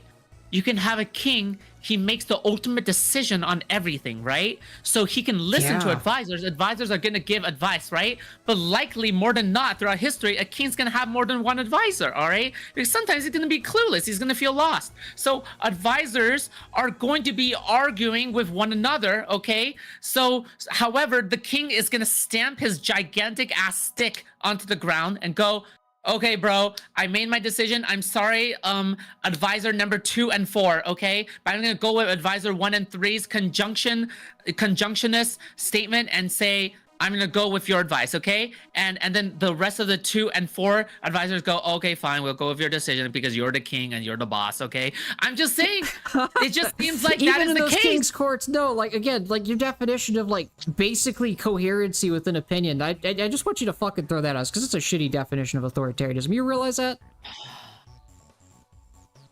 Okay, is there anything else? No, I think that was it. That's really about it. All right, well, Alistair, it was nice for you to come on, and yes, I'm glad we had this conversation. Heated debate. I enjoyed it. You have a good night. Yeah, I hope you have a good night too. Anytime you want to come on again, and yeah, you want to shout yourself out? Yeah, sure. You can. Channel? Yeah, you're on. Like, people can see you from mine. You can advertise yourself. I'm Alistair the Great. I mostly promote Council Communist content. I talk about central planning. If you enjoy that content, feel free to subscribe. You can go ahead and talk about yourself on my stream if you'd like. Oh yeah, sure. So I am Food Chops. I've appeared on Destiny stream before, and I have also appeared on Prime K's and Wix TV.